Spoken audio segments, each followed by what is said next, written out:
Hello and welcome to a brand new Unsourced. I'm back here again with my co-hosts Tony and Doug, and we're here to talk about the very final entry so far, hopefully in the VHS series, VHS Halloween. It came out this year, came out a couple weeks ago. It has kickstarted all this. Like, why not? Let's do it. There's a new one coming out. Let's watch all of them. And wow, isn't that led us on a wonderful journey here? But I just want to also give a caveat. I mentioned this a lot yesterday, and it would be hypocritical of me, given some comments we're sure to make in a couple of moments. That there was a movie I brought up last stream, Strange Harvest. I had no idea at the time that there was AI used Mm, in its pre-production and its work Oh, print. I had no idea about that. Now, allegedly, it has been removed from the official home release. Now, there's some ifs and buts about that, but given what we're right. gonna They could say, they could just say that. yeah, exactly. How would we know? mhm. Um, but Well, I go didn't ahead. watch the movie like per your recommendation, right? And I just simply don't believe that they took it out of the film. I think that there is still AI in that movie. I don't even want to rewatch it to confirm. I want to give it that respect. I enjoyed it at the time, but now I don't know, man. That's I was all about fidelity. Like I look like just an idiot. But anyway, anyway. I mean, So No, they're no, no, bamboozling no. us. It's not on you. Like yeah. it's just like it's frustrating that shit's not more transparent. Like it should just be like there's Mhm. the skull and crossbones on cigarettes let you know, hey, this shit's bad for you. Like they should be putting that on shit that Mhm. has AI in it. Yeah, it's totally true. Yeah. But again, based on comments we're gonna make, I just want to get that out there. I don't want to look like a hypocrite. Okay, we should have made Well, some all I'll comments. say is that like for how like bad that was about that movie, and I wasn't the biggest fan of it, but it was fine. It's still better than Shelby Oaks. Yeah. Oh my god, I don't even want Ugh. to watch that. All right, I heard about it, and like Chris Stuckman, you are not the writer or director for this kind of material. Okay, what are we doing here? All Doug and right, I, He so handles it Doug and I so just did a podcast tastefully. about it. Yeah. you know what? We should do that next time. Let's talk about Shelby Oaks next time. Oh God. As long as I Uh, don't have to Oh hell rewatch it yeah. again. Yeah. Anyway, no, actually, let's do it. Let's put it on the books. Okay. Anyway, so let's get into VHS Halloween. What are your thoughts on? Let's go on. Let's just initial thoughts, and then we'll go in a circle. Tony, what's your thoughts on it? Yeah, so VHS Halloween. Yeah, so this was probably the moment in this whole, revisiting of this series where I felt the most like Elvis. Where I was just like, what are we doing here, man? And there are many reasons for that, and I think that like without getting too much into the weeds of the film itself is the continued Shutter era sense of trying to make these shorts feel more cohesive with one another. But the problem is that the themes that unite these shorts this outing are terrible. Like they're repeated uses of like child murder in like wanton ways that make no sense, and when put together just feels really tasteless. This was a really rough watch, which also surprisingly has one of the better shorts of the whole series, and we'll get there when we get there. But ultimately, I found that this was one of the worst viewing experiences of this entire franchise. I just did not enjoy watching large portions of this, and when we get to the rankings, my positioning will reflect that. So, yeah, those are my thoughts. Uh well, You though, yeah, go ahead. yeah, I think everyone involved in this movie should go to jail. Probably. Minus the what's the one director? Paco Plaza, innocent. But everyone else and the producers, like, yeah, they should probably have a minimum of like a couple years sentencing, just to like, and that'll like help the franchise as a whole too, because I feel like last time we talked about, like, are they in kind of a creative rut? Because even if there's like maybe like one kind of goodish segment per movie, that's not enough to, like, what are we doing here? It's like it maybe instead of churning them out like just like a factory, we should slow down, do some quality control, maybe think through the theming of. I feel like the ones where they've tried to do one like Beyond, where they're like, okay, this is all going to be sci-fi, but not really. Like, and then this one's like, it's all Halloween ones. It's like those are like the worst ones. I feel like, kind of, because like and not that like the ones without, those thematic. It's too gimmicky. Right. The premise is already gimmicky, but now you're going an extra layer, and it just House of Cards tumbling down.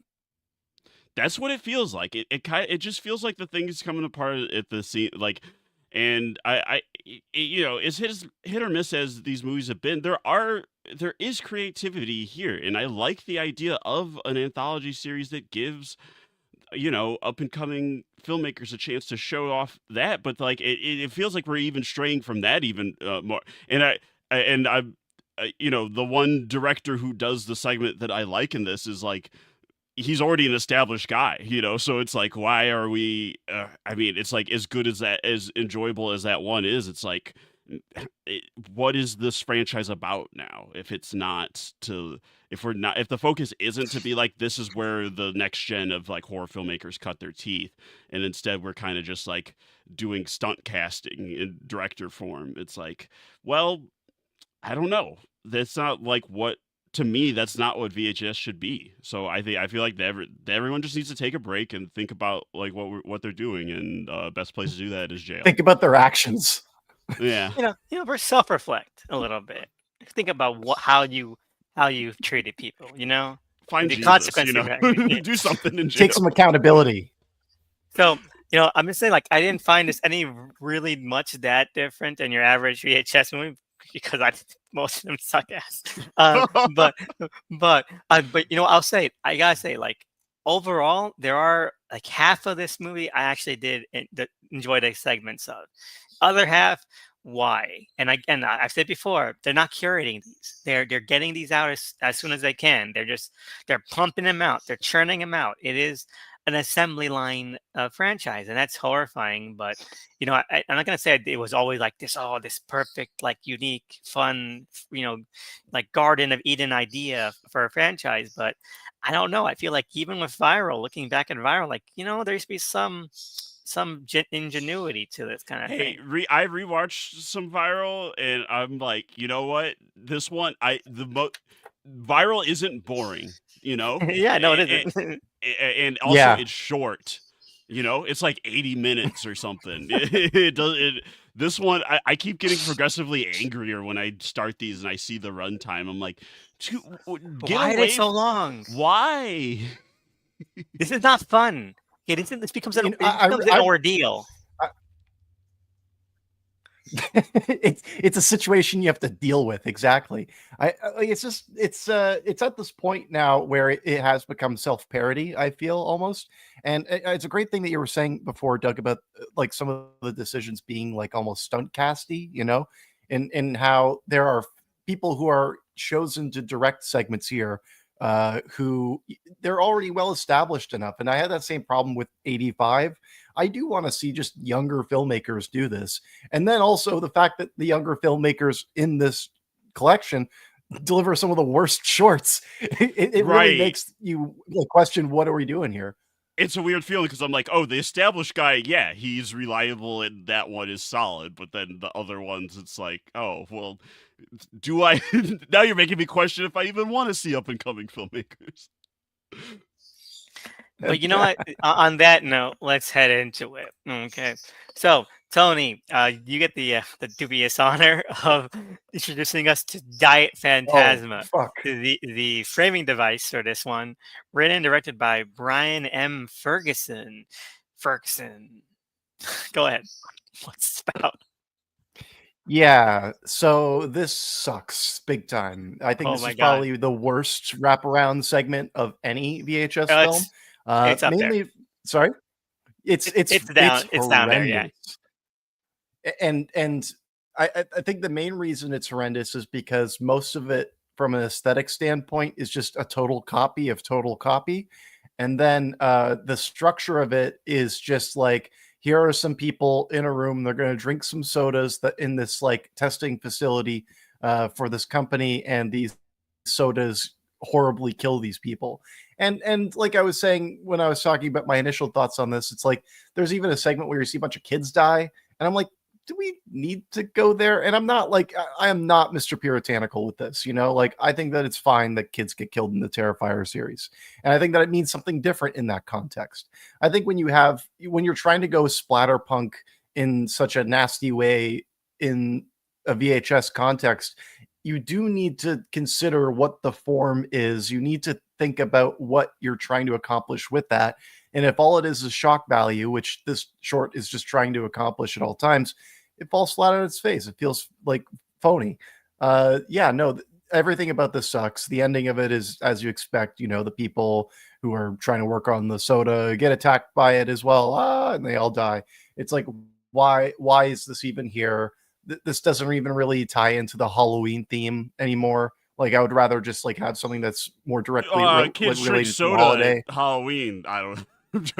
No, you know, it's so funny. It's so funny because every time the entire time I was watching, it's like, man, Fanta really missed a beat by not calling their Blumhouse slasher like promotional cross tie-in sodas Phantasma, you know. And then that's when I thought about this because Mhm. it is such a non thing. Like I would have taken at a point like I wish there were just people watching home videos at this point. You know, I just wish that was happening other Mhm. than this. You know, because it is so repetitious. It's so boring. It is just like, oh no, like it's just drink soda. Ooh, crazy kooky stuff happens. That's inconsistent. Oh, it's like it's just throwing stuff at a wall, jingling keys in terms of a horror short. And then the punchline is kind of funny. You know, like oh, it was all in service of making a authentic TV commercial for Halloween, but that could have been like 3 minutes long. You know, Mhm. like this is boring. This is Yeah. one of the worst ones because it it it begs for your time and like no, just you know do something peppy and move us along, man. It think like it's ridiculous. It's horrible. Its only main value is the aesthetic, but like Tony said, like Total Copy did that whole thing. But like I like that whole vibe of like experimental behind the scenes thing. But at least is for all my complaints about Total Copy, at least that was a narrative. Like I don't like that went out on kind of a whimper and like not the note that I would have taken. But there is like a build of some kind, and this is just like, yeah, kids drink the thing and then explode and some crazy things, and then they're all fucked. It's like that's not a story. The best aspect of Total Copy was how it didn't interrupt the mood and the tone set through the other shorts. So whenever it cut back to Total Copy, it felt seamless, right? Right. Every Yeah, time you're and watching this one this is not short, it's like seamless. the I'll whole push movie back a little bit. stops. I'll push No, back a yeah, it little just like bit. I'll push back a little bit. Just in that I found both of them just had the worst thing about both of them is that they felt like you know like they only had one gag that they kept on doing, you know. And this one's worse because it's like even less story. At least Total Copy had like a kind of a build up to it that I felt like fizzled out, but at least it had something. But yeah, they're neck and neck for me in terms of really bad framing devices. Yeah, yeah. I mean, I definitely think this is worse than Total Copy, but I get your like I had the same complaints about that one too, where it's like, oh, this is nothing, especially by the end when it's like that's what we were building to. But yeah, I really have much more to say on this one. it's poop from a butt. It Banish should it have to been hell. candy. Yeah. Should have been. Well, Should, we do should have been. get that, right? We do Yeah, we will but get there. it should have also been candy. Like I don't. Not the first time they repeated themselves in a movie, you know. So should Yeah, have been yeah, candy. that's fair. Mm. Yeah, that's And not an also excuse. like It's not like they're shy for doing that. and also just like the idea of like just soda killing people, like you like they're clearly also aping the whole Halloween season of the witch thing, right? With how the Halloween masks are Mm, killing people, and it's like I don't need to see this. Like there's no purpose for this. This is ultimately a formality at the end of the day, right? And I Yeah, don't want to have a formality overstay its welcome or you know try to take up too much of the spotlight when it doesn't deserve it. definitely. All right, so before I really have nothing else to say about this one. I mean, it's a nothing and it takes up too much time. And this movie's really, really long, so it should have been cut. Okay, that's me. That's where I'm at. Any other thoughts? Nah, banish it All to right. hell. Okay, so up to the next official segment, Coochie Coochie Coo, directed and written by Anna Zlakovic. Doug, what is Coochie Coochie Coo about? Okay, so these two friends, they're like gonna they're kind of like doing like an end of an era celebration because it's like, oh, this is gonna be our last Halloween before we go off to college and we'll be fucking boring adults. And then you know, they get kind of get lured into this one house for no reason. I mean, there's so many signs that they should throughout the thing that they should stop continuing, but I guess the one friend is like looking for some kind of like scary thrills, like, oh, this looks like a fun haunted house, let's go in. And so they go in and they're trapped in the house, and it's just like, yeah, it's your classic fucked up house scenario, but they're finding these weird things, like that they're, you know, like there's these kids and girls that have gone missing, and they've like finding all this like child stuff, and they like uh you know, they find the girl like dressed in like baby bonnet and stuff, and there's like this huge baby man going around the house, and you find out that there's like this entity called the mommy, you know, like these boys were saying before they went into the house, the mommy will get you. So this is all the machinations of the mommy to get more babies, I guess. And then um this is like revenge or something. Like the mommy was she was like she was like raped and It's then killed boring herself. barbarian. That's what this is. Yeah, that's why I was like, I've seen like a better versions It's of so this kind weird. of thing. The previous movie has a ripoff of Tusk, and the other movie has a ripoff of Another Barbarian. Justin Long. They're just gonna keep doing Justin Right. Long movies, but worse. Well, no, well, Oh, I can't wait. oh man, For let's the 430 movie, they're gonna do the 430 movie. I was gonna say the distance, going the distance. Mm. Yeah, going the distance. I was gonna say they're gonna do a shot-for-shot remake of Comet. You know, just that's the VHS movie this year. Oh, let's do it. But yeah, no, it's my opinion of this one is that it starts off so strong for me. Like this is VHS Halloween. It starts with Halloween. These girls, these two teenage girls, just having a lot of fun. They feel very peppy. They don't feel too generic in that kind of sort of way. And it has a great mood at the very start of it. Like when they get to the house, and then like it just locked, and the door swings open. It's pitch black. The And there's like hand. creepy stuff. Yeah, the Yeah. hand is creepy, and you see some other kind of thing peer around the corner, and like that. Those It's things are creepy. empty, it's decrepit, and then when we turn around, the door is gone, and it's all that kind of stuff. It's great. It's great. And then we get to like the baby children, you know, and it's like, oh, this is Barbarian, and then You like started losing me with the baby stuff exactly, immediately. Yeah. and then you know, and then it becomes even that just ruins the entire thing, because that's not scary. It's not frightening. It's a little bit gross, yeah, but like, is it scary? Then not even being attacked, not even being threatened. It's just like there's just babies doing baby stuff, you know, running around.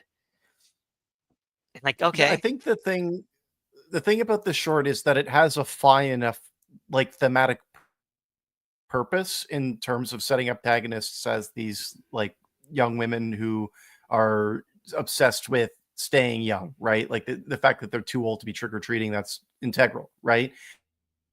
And then when they end up in this house, the threat is based around keeping people eternally young, right? Like the thing that's revealed is that this mommy creature has the people that walk into this house suckle at their little teat, and that turns them into these big cheeked baby people.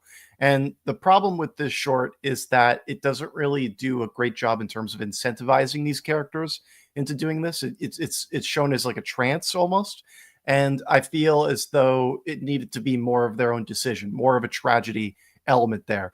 And you know, we haven't talked about it yet, but we got to rip the band-aid off at some point. You know, there's an elephant in this room. This is the only confirmed segment to have AI in it, I believe, and that's from this horrible like pregnant woman crying image that's above the fireplace that just feels phony and terrible. And it makes not even just this short, but the entire movie feel untrustworthy and poorly conceived. It's just like, why have it? Like, why is it there? Like, was there really? You have a cast full of young women. You couldn't put one in a bonnet for like 5 seconds. Was that really going to go over your budget? You know, it's insane. Biggest stupidest argument I've ever seen when people were talking about this movie when it came out, where they're like, "Oh, it's an indie film, so and I'm like, I hate that excuse. People did that for the fucking Late Night with the Devil. Like, oh, they're just a little indie guy. Like, shut the fuck up. The Treehouse of Horror parody was better than that Late Night with the Devil movie, man. Someone and they did it for like transitional art, which like if your excuse is like they're low budget, it's like there's people online that would do that shit for free out of some passion. people did. Some people like, hey, let me just actually draw something that's similar, uses the same basic idea and look really good. And then but the movie sucks anyway. The movie sucks overall. Like not even good. So why are you defending a terrible movie that has that movie has too much love? I mean, it's like 9 collector's editions. It's insane. I mean, I'm like, I like David Dismalchin, but that movie's a stinker. So I'm like, are these people David Dismalchin fans who are like defenders of that? I don't know. Fair, I don't think you're off. I don't know why he has so much family. I think he's okay. I've never seen something where it's like, oh man, this guy's great in it. Like, no, he's just a guy. He's more like someone I mean, he went to the same school as. He's a DePaul guy, and he seems like a chill dude who's earnest. So I'm like, I'm rooting for him in that sense. But yeah, I mean, what's his best performance? I don't know, Polka Dot Man. Like, just pull out of a hat. I like him when he shows up in The Dark Knight for a second. He was pretty good there. That interrogation scene, that's pretty good. Yeah. Mm-hmm. Yeah, no. The problem with Late Night with the Devil is there is a lot of people who are fans of them, but then also like Dismalchin is a part of like the Mike Flanagan posse, right? And I feel like there was a big like hug from that camp towards that movie when it came out. Like Mike Flanagan put out like a review on Letterboxd, I remember, and he was just like ignoring people, like literally outwardly commenting and being like, "I will not discuss the AI use in this movie." And the thing is that there was a big like industry-wide push for that movie to be successful.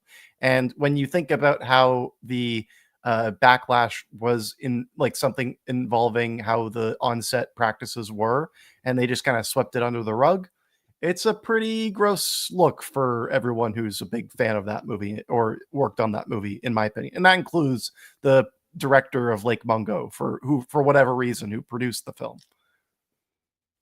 Yeah, I don't know. But anyway, I feel like yeah, it's really silly that even if there are segments in this movie I don't like, it does taint it because you're like you just by association now you have like, well, there's this one, and do I even want to give my time to this movie?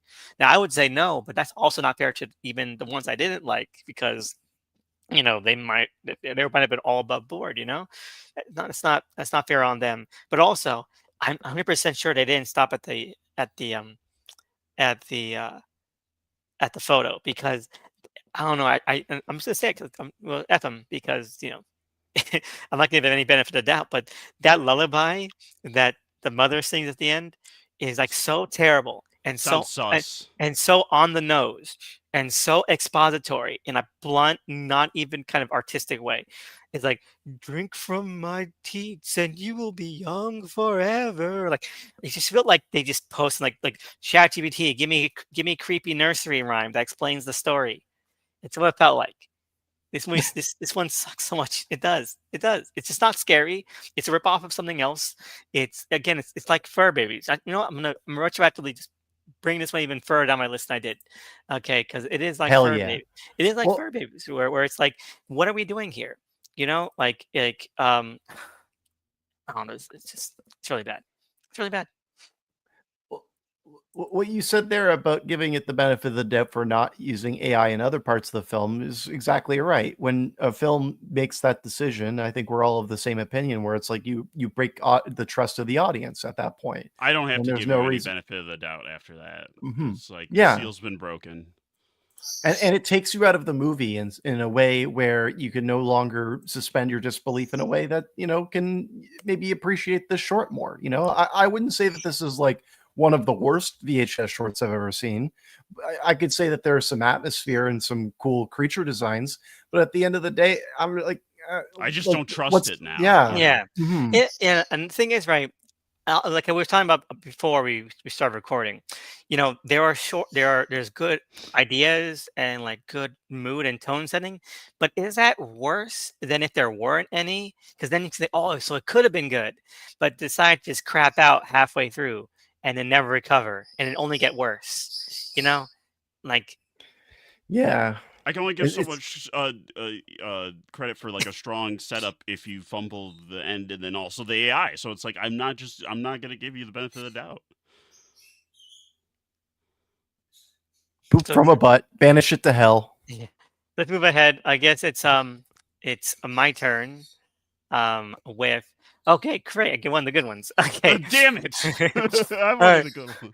Suprasic Infra, saying that once, okay. Um, directed by Paco Plaza, written and directed by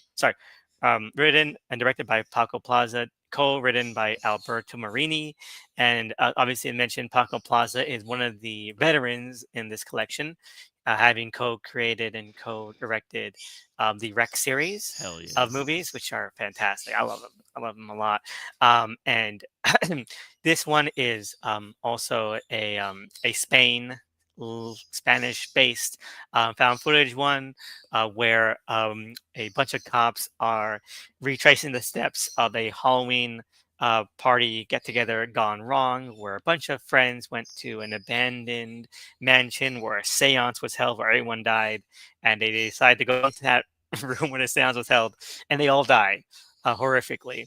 And it's nothing too extravagant. It really is just like, oh, we're changing the steps, cutting back and forth between what happened and what's happening now. And it's going to the room. Simple thing happens. Everyone dies. Nothing too out of the ordinary, but it's well handled. I love the performances, the idea and the setting and the gimmick of it is cool. It's like those old seance parlors from like the 20s. So that's a fun thing to draw from and to like sort of make this about. But it's pretty standard. But after like after the framing device and after Coochie Coochie Coo, I'll take standard. Standard is a good palate cleanser. That's me. What's your guys' thoughts about it? Tony, what do you think about it? Well, I thought I'm in the same boat as you were. This is a nice palate cleanser after the two segments we've been given thus far. I found that while I didn't like how it finished off because of how plain and honestly kind of static it feels, like I don't really get scared or my heart isn't really pumping when the climax kicks in. It's just kind of more formality. What I do appreciate about this short is the mixed media kind of approach it has to it. Like you're getting Yeah. like audio recordings, you're getting these pictures. That's probably the biggest mark of praise that I'll give it. I think that Paco Plaza, he's obviously a major titan in terms of the horror sphere for making the Rec movies, but I'd say this is a lot more similar to like Rec 3 or 4 rather than Rec 1 or 2 in terms of quality. And it's not like I hate those movies. They're not very great, but Because yeah, not great. They're fantastic. I still got to. I've only seen 1 and 2, so I The still third got to one is see. so good. It's like Evil Dead, man. It's crazy. It's like Army of Yeah, I Darkness. saw in Like the trailer. There's like a chainsaw. I'm like, oh, cool. it's very much a horror comedy. Fourth one is there, but whatever. Go ahead, Tony. Sorry. Yeah, no, like that was pretty much wrapping up my thoughts. I think this is like I didn't like hate it or anything, but I think that it's just a little too one note for me to think that it's anything beyond just like okay, you know? Well, for me at this, I get what you're saying. It's just for me at this point, it and not just within this movie, but at this point VHS, I'm like, okay, it has a premise, even if it's static, and we're just really in this one location. We're not really doing a ton of escalation. We're gonna see this thing play out, and then it's over. Like we're not. I doesn't feel like any of my time is wasted. It's well executed. I think the visual thing of like them being on the ceiling when the eyes are being plucked down, the camera's there with them, and then the body's all falling is like a good visual gag. And like, yeah, I this is the best one in this one for me. I mean, it's not like that it's like a high bar to clear, but like I thoroughly enjoyed this. You know, This is your favorite segment? I'm surprised by that too, because I think there's a clear winner in my eyes, and it's not this one. But I wanted to say I do agree with you, Doug. I think that the reverse, the upside down kind of visual sense and gags for that was really good. I love when he walked out of the room and he re-entered the room at the same time, above, upside down. Yeah. So that's cool. I mean, stuff like that. It's nice. It's well done and executed. It's not a great story, but it's competent, which is like oof. But that's my piece on it. You were gonna say, Tony, about something? Oh, I don't really have much to say about this short, to be honest. I was just more surprised that Doug vibed with it so well, and I'm not detracting his opinion at all. I'm just like, for me, I guess this is like a common theme with VHS films up to this point, where I do like the swings, even if they're a little messier, right? But this one is like a real. Everything is structured so well, it just is missing like maybe like 10-15% a bit more character, and then it would be pushed over into like this is probably one of the better ones for me. Just a little But personality more. Yeah, I get it. yeah, just a little bit. But I mean, because we have no idea of like any like this guy's deal or any dialogue is just in service of getting us to that end. So we're not like spending time like developing character or caring about these people. It is purely just the premise, and for me it's like a solid enough premise. And I mean, I don't know. I think that phone ringing is it's simple, but it's effective. I'm like, oh, this is like what if the black phone didn't suck, impossible universe to think about. Yeah. All right. No other thoughts, and I don't think there should be. It's pretty cut and dry. Let's move on to the next. And okay, so Tony, you got a fun one. Fun Size, written and directed by Casper Kelly. Tell us, what's Fun Size about? Yeah, so like kind of going back to what we were saying at the top of this discussion, this is another filmmaker who already has kind of a resume, but I do think that he's perfectly suited for this franchise, truth be told, because he's most well known for making Too Many Cooks and several other Adult Swim like small short film things that they'll put on at midnight. He also did this Yule Log movie. I don't know if you guys have seen that, but that movie's hilarious. But anyways, this is another story about people who are too old to be trick-or-treating, which like, okay, all right, sure, whatever. But it's about a bunch of like older people, like they're kind of like an annoying cast of loud types who go to this house, and there's a candy bowl out front, and it's filled with a bunch of candy that they've never seen before. Impossible like statements and phrases written on the packaging. And the candies themselves are in suspiciously anatomy shaped position, like they're strangely anatomy shaped. But then they get about any of that. They take too much candy, they get pulled down into the little bin of candy, and they are revealed to be in the factory of the stuff. And it turns out this candy is people. And then there's also this weird like gumball dude that I don't even know what their name is, but he's like the coolest guy ever. He's just like a really mean trickster demon who's forcing these people to just slowly maim and die. And I gotta say, this is like, while I may not be as kind to many of the other shorts in this movie, I think this is truly an exemplary, like this is what other VHS shorts should strive to do. It's a fun house. You don't have to think about it too hard. It's just taking you from one place to the next. There's genuine laughs. It's a funny and sometimes grotesque short. I really love this one.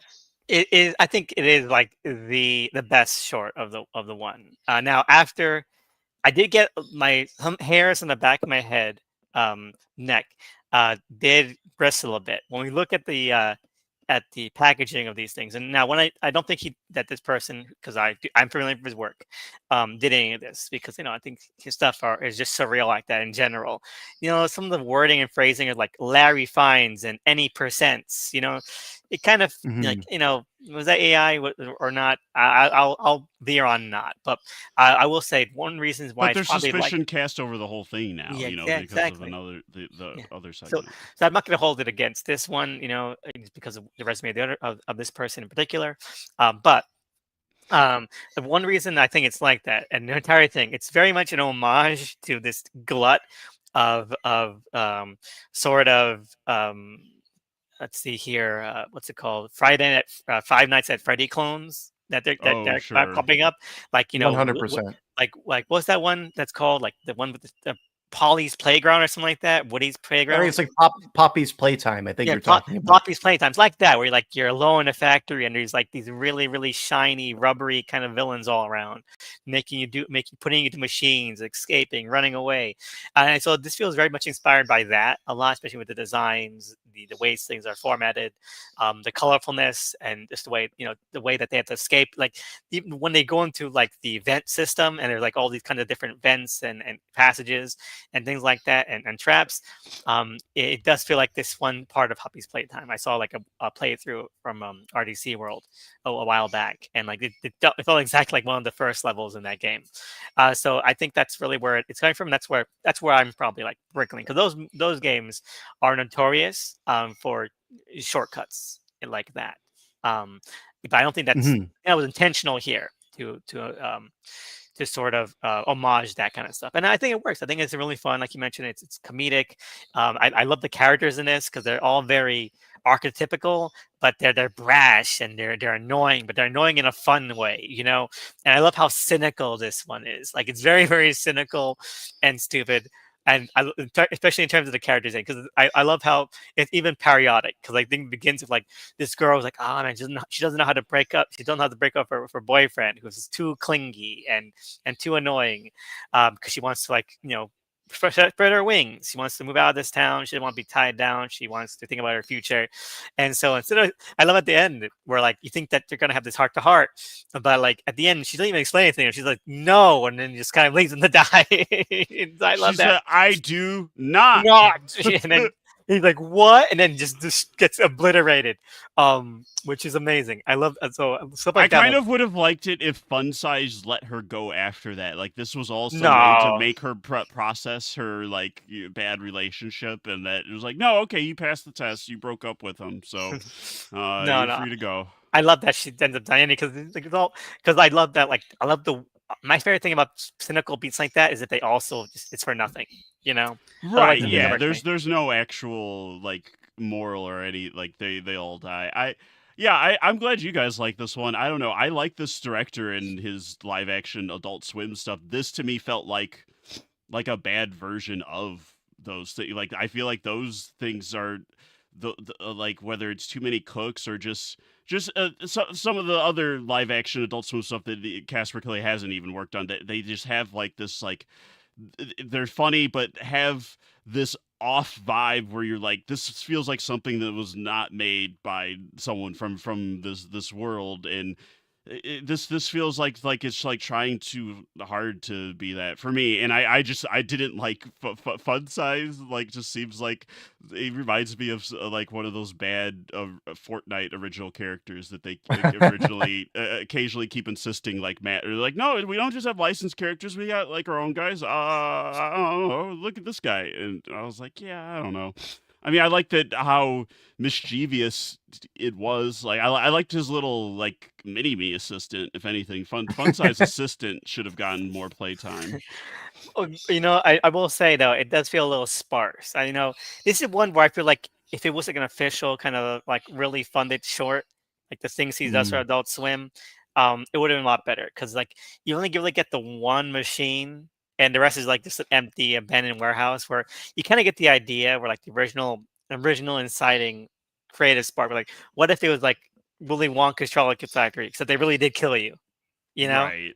And like it doesn't really Mhm. live up to that. It's like there's one machine, and then like everyone's just scattered running around an empty warehouse they rented for like one night.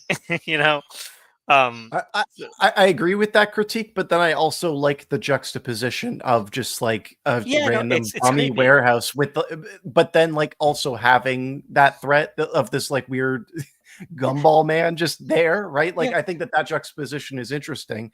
It's And creepy. one Yeah. thing there's one thing I wanted to kind of echo with what you had said, Doug, about how it doesn't hold up to his other films. And I agree, because usually Casper Kelly's far more formally daring. Like usually he plays with structure in interesting Yeah. ways. Like with the Yule Log, I brought that up before. That's a movie that like it starts and it's just like an hour long Yule Log for like Christmas time. But then slowly it starts to reveal that there's like an actual plot and characters. So like he is the king of like being able to subvert your expectations in unsettling and comedic ways. And what's interesting is this doesn't really like there's no subversion of expectation. You kind of know where it's going at all times. This is just a straight up horror film. I think that he's got the chops to make something that's more comedy than horror, but still horror comedy, and still do it well. I just wish that he was a bit more in that experimental realm. Yeah. No. Again, speaking of like what should have gotten a full length spinoff. Come on, Halloween 2026, Fun Size the movie. Okay. Well, Uh, what? No kid print? Okay, Whoa, we're not God. done with fun. I want. You know what? Who had Fun Size? It was you. Okay, good. I won't get Kid print then. Gee, thank God. Oh, God damn it! All right, Son of a bitch. but I do love it though. I do love again. You're both right. It's not as good as other stuff because you're right. It doesn't really develop and enmesh and deteriorate in the fun ways that as other things do. But you know what? It's nice, simple, and it has a good visual sense and sense of humor as well. It all intermingle in fine ways. I love it like near the end, but after the guy has been chopped up into pieces and made into the candies, the dorky fiance is like, "You already killed the guy who took all the candy. You killed him," Yeah. like just shouting like just. I love these characters. They're so over the top. I like that It's he fun. only calls his fiance. Yeah. I think at the very end he Yeah. says her name when he like is like, yeah, let's just get married here in this vent. But otherwise he only calls her fiance. That's a good bit. I like the bit where they're first eating the candies, and then it's revealed that he's clearly just eating into a cock, right? But Like it's like it's but like here's the thing. Here's the thing. Like we don't know how the machine works. You know, the machine could have made that into perfectly serviceable candy. Oh no, that goo Hey. was like too sticky. Okay, that's not, but what was that guy eating then? Okay, because that's not how that looks, man. All right, so I think okay, fun science magic. I don't think that he would that he would feed kids stuff like that. Okay, he just wants them to have a good Not time. the fun size I know. He's not, fun science is just you understand him. He went through with me like a tough time in my life. Okay. he's a little problematic, right? But sometimes he gives really Okay, good so advice. so sometimes he takes his Xanax and tweets some stuff that he shouldn't. Like that doesn't mean Oh. that he's bad. Yeah, Which one of us Fun hasn't? You know, like Who's amongst us? Science is working on himself. Okay, he's working on himself right now. Anyway, I did like Fun Size, and I wouldn't mind revisiting Fun Size in a sequel. Okay, if they ever got sequels or anything like that. But again, he's got potential to be like a franchise mascot. Honestly, like I love this guy that much. yeah, he should have been on a poster. Like 99 had the hell stuff on a poster. He should have been on the poster for Halloween. It's fun. Yeah. His name is a candy reference. He's connected to candy stuff. Halloween. Maybe It's a that's what no-brainer. rubbed me the wrong way because it felt like someone tried to design a mascot and then worked backwards from That's that. fair. But to be fair, I think that's baked in because again, it's like that Poppy's Playtime. They made Poppy's Playtime merch before they made the game. That was the controversy. Like there's a game website for in development, but there's already a link to like an Etsy with all the merchandise. Like what? That's the first thing that happened with that game. So it did feel like that. Again, I think it's all intentional. It just isn't as baked in as the other things are. But any other thoughts on Fun Size? No, I feel like we covered it. Okay. But also before we move on to the next, I've been mentioning there is this running theme, and at the end of this movie, it ends up like these little 12-year-old brats taking a bunch of candy and also getting sucked in, and then it ends. So that's fun. That's number 2 on the dead kids ranking here. I And, guess and 3 thank if you choose Coochie Coochie Coo. To be fair, they were teenagers, so and I played by they were 20-year-olds. Okay, teenagers turned into kids or something. Yeah, I mean, they were graduating. Okay, so and they didn't die. They're alive forever, I guess maybe. All right, so but great transition to Kid Print, written and directed by Alex Ross Perry. Doug, what's Kid Print about in the most descriptive words possible? Oh, sorry, my internet's going. I'm going through a tunnel. Oh, sorry. No. Oh, fuck. All right. Well, this is I think the police are looking for Alex Ross Perry as we speak. This is about. This is in 1992. There's been all these like disappearances, missing kids in this town. So there's a video store where this guy has this thing called Kid Prints, where it's like, it's basically the video form of someone holding the day's paper of like where it's like, yeah, okay, this will help the ID, the missing when kids go missing. This is like to help find them or something, I guess.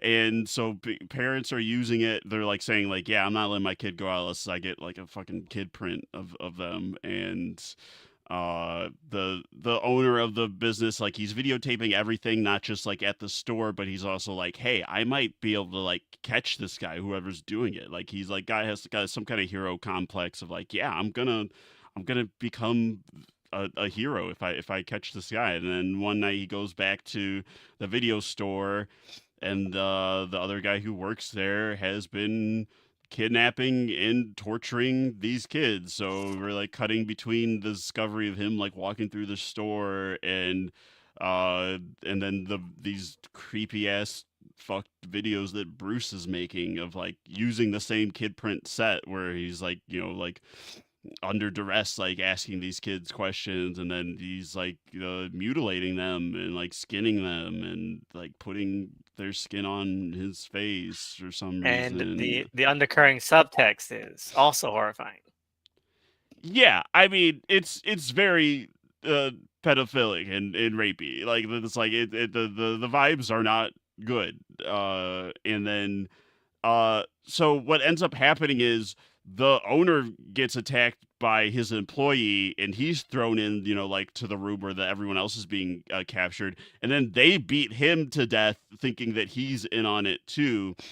And those captive kids also are killed, but then the owner takes the fall for it. It's like, oh, the community's just gonna think that this is the Kaplan, I think the main guy is it? Yeah, Tim Kaplan. That this was him who was doing all this horrific stuff, and then the main guy gets away with it. He's just like, yeah, I'm gonna carry on the business, and it's very fucks.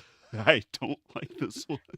I know what, like, and what this has no purpose, and I don't be like, oh, censorship, but there's no purpose in this franchise because it doesn't feel like it's contending with any of these subject matter in any kind of definable way, other than Mhm. wouldn't this be spooky and creepy and fucked up? I It don't just like that feels stuff. edgelordy. Exactly. Like, I don't. Yeah. It feels like it's there just to be shocking and provocative, and I don't like that when it comes to, again. I'm like, oh, we're PC police here. No, I don't be like that. But like, again, it doesn't take itself seriously. It's there just be, again. If you point to this thing, tell me what the themes are and how they're developed or like used in a way that kind of is careful and considerate about this kind of topic. The And it's most not. interesting idea is that some kind of a guy who thinks that he can be a hero, like, if you make the comparison between the guy who owns the business, not the one who's doing the kidnapping, but between like those like QAnon online people are like, yeah, where I'm helping from my computer to help stop child trafficking, when they're not doing anything to actually they're actually like maybe worsening the problem, if anything, and like are providing cover for the real predators.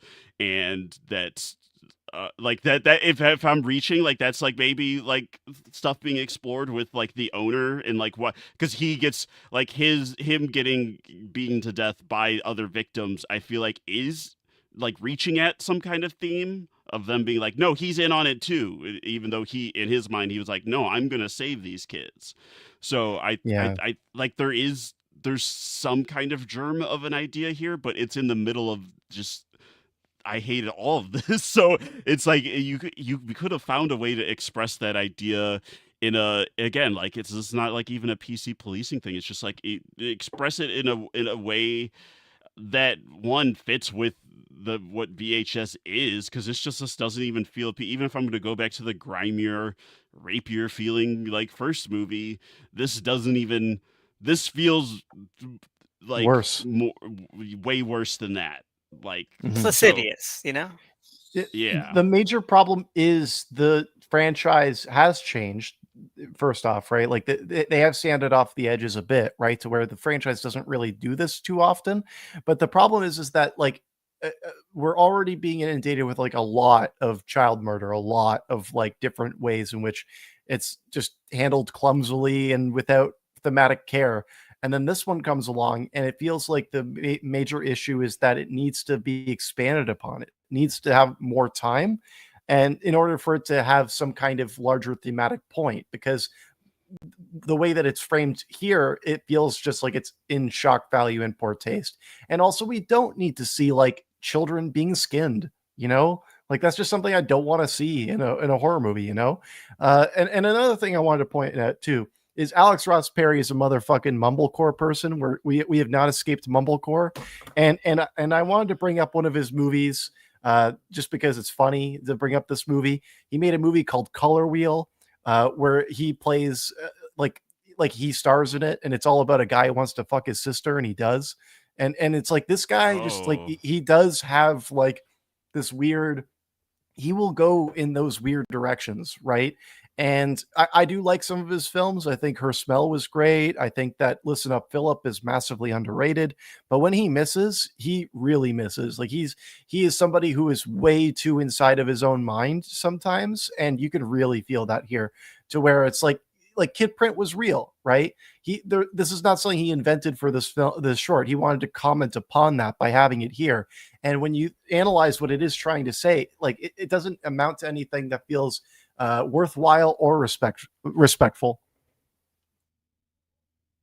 100%. I mean, like, it's again, if you want to make a movie about again that develops it and explores it, then by all means. But like, it could have been any other thing, and the entire tone and premise of the shot of the story would not change. You know, like, cause it's just like, okay, we're gonna have all this kind of weird lurid stuff in it, but then also like again, it feels there's not enough runtime, but also the way it's executed, it feels exploitative. You know, it does. It just feels like someone being like, "Look how I am to go there." Like he is like that he's purposely outdoing the fucked up because there's like nothing. There's nothing supernatural. Not that all of these segments need to be supernatural, but the fact that this is like Tony said that this is a real thing. Tony, Kid Prince was a real thing, and that this is something that really happens. I mean, it's not always that extreme where they're like skinning the kids too, but it's the fact that you're doing it in this lurid way in a this is like a trashy fun franchise, when it's at its best. Like this is not I'm not saying they can't do serious themes, but it should be filtered through especially like in the Shutter area. It's like where they've kind of embraced the schlock a little more like it should be in that zone. This almost feels like by someone, like he's a mumblecore guy, almost someone who feels like that they're above doing that kind of thing. So he's gonna be like, no, Mhm. I'm going to like go like hard in the paint. Like this is gonna be fucking gnarly, and this is like fucking real because I'm a real filmmaker. You're totally right. There's a lot of ego on display here, more so than usual, I have to say, for Alex Ross Perry, which is surprising. But the thing is that I like this could have fit within VHS 85 perhaps if it was like a slower tone, if it wasn't so over the top when it got to that point. And also I just take such issue with who the killer is, like similar to the Dream Kill segment from 85. It's too tidy. It's like too like related to everything else that's been set up at that point. I much would have preferred if it was just like a third character that we had never seen before that was somehow related to this whole thing. The fact that it's just another employee there, I get the commentary they're making, but Another it's just not very employee, good. but then also I don't think this was intentional, but the fact that it's, like this on the surface, this kindly natured black man, and you'd be like, no, Mhm. actually that those guys are like super sinister and are raping your kids. It's like, It's okay. really gross. I wasn't like I saw that as well in terms of like how it is kind of mishandling that like imagery iconography, right? Especially in the context of like uh, we're always like talking about horror films, and we have to always remember that they are kind of reactionary. They're built out of like conservative fears, right? And when you do have, like you said, like the kind like older black guy who's working for the place that's supposed to keep kids safe, and he's the villain, it's like, I don't know. Did you not think about this for more than a few minutes? Like, it Other just than doesn't. wouldn't It's it be yeah. fucked up if, Yeah, oh, exactly. that'd be so fucked up if this guy, I mean, and he is cast like that actor seems like he reminds me of the guy who would show up like in Tim and Eric sketches or something. And so there's something like really foul about having that guy like explicitly be a predator that I'm like, oh no. Yeah, I didn't like it. Yeah, neither. And I want to forget about it as soon as possible. So let's move on to the last one, um, which is, and thankfully it's I could have thought of this one because it's actually my favorite of the movie. It's my Whoa. favorite. It's my favorite one. Yeah, Yeah, I think home this one's solid. home haunt. Okay, which is about this guy who loves to make haunted houses in his house. And every year, and his teenage kid is like over it. He's too cool for this, So like, okay, we're gonna have one big, hurrah here. So he he plays a record called Halloween Horrors, right? Which has great art on it, done by Eric Powell apparently, and it's fantastic. Wait, I forgot. It was written and directed by Micheline Pitt Norman and R.H. Norman. Hard to say that, but anyway, and the playing the record turns all of the haunted house real. Becomes like a real thing now. All the rooms are the same, all the layout is the same as it would have been, except now it's a real haunted house. Like everything is like now transfixed. It's like one episode of Fairly Odd Parents. Um, right episode? I don't know. I'm too young here. I'm the young one, No, sorry, I was muted. I remember that episode. Yeah. Okay. So, and then he and the other people who are trapped with him and his family have to navigate out of the house, and they all die in horrific ways. But I thought it was really fun because they're all coded to those rooms. So like, and so everything is themed well and executed well, and I thought was really fun. Um, and it even has a great ending, like where like even like the house that he created had like this like this little archway made of like plywood, like a demon's face. And then when they get out of the house, the demon's face blinks alive and starts to like move a bit, like it's like the house is actually like a demon body that's going to rise up, and it's fantastic. I love it. I love it a lot. I almost wanted it to keep going because I was like, I want to see Mhm. this fucking house rampage now. Like, I was more interested in that final beat of the house than the witch flying off and starting to like skewer and decapitate kids. Was at this point, I was like, all right, I get it. You guys are killing kids. It's like fine. Like, and we see kids get killed earlier in the segment, and that was fine because that felt like that's within the escalation of like what's happening in this haunted house. But like the witch at the end flying off and doing all that, just like I feel like I would have been totally fine with that if the rest of the movie hadn't happened. Like if the movie had Yeah. been how it was, then I wouldn't just be like tired It of feels like, like enough, man, enough. like We get it. okay, yes, yeah, you'll kill kids. That's crazy. You guys are so crazy. That's wild. But no, otherwise I do think this one is solid. Yeah, I think that this is a really well done short. Like I would say that it does a great job sending this film out on a high note.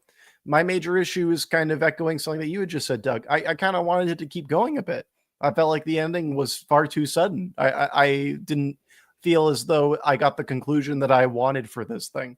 That being said, I think that the motivations are quite clear. I think that the actual kills are well realized. It's kind of darkly comedic in ways that aren't too over the top. Did you guys My catch the Rick Baker cameo? I mean, Oh No, no. no. he's the guy in the house who showed up just to like neg it and be like, yeah, this all sucks. Who got killed by the ghost, right? He's like the first kill, yeah, and then the dad's like complaining of like, why does he even come? Like that was Rick Baker. That's That's fun. amazing. You know, it Uh, reminded me of this movie I saw called Haunt recently, which was I not on Haunt. The stuff's like I'm alive, but I love the idea, and I feel like this is something that underused in haunted house horror movies, where like the haunted house is like is themed appropriately, and the kills and the scares are all thematic to like these little gimmicks that they have in the haunted houses. It does make it feel, as we've said before multiple times, like roller coaster ride, you know, fun house ride. It gave me a I little bit of I mean, Hell House LLC isn't exactly a one to one of like this. The things came alive, but there is an element of like, oh, these things are supposed to be inert in this house, this fake haunted house, are like now real. So there's like a little bit of that vibe here. I like that like it feels rickety at the start, and then as it goes along it like sells you on those things being so terrifying.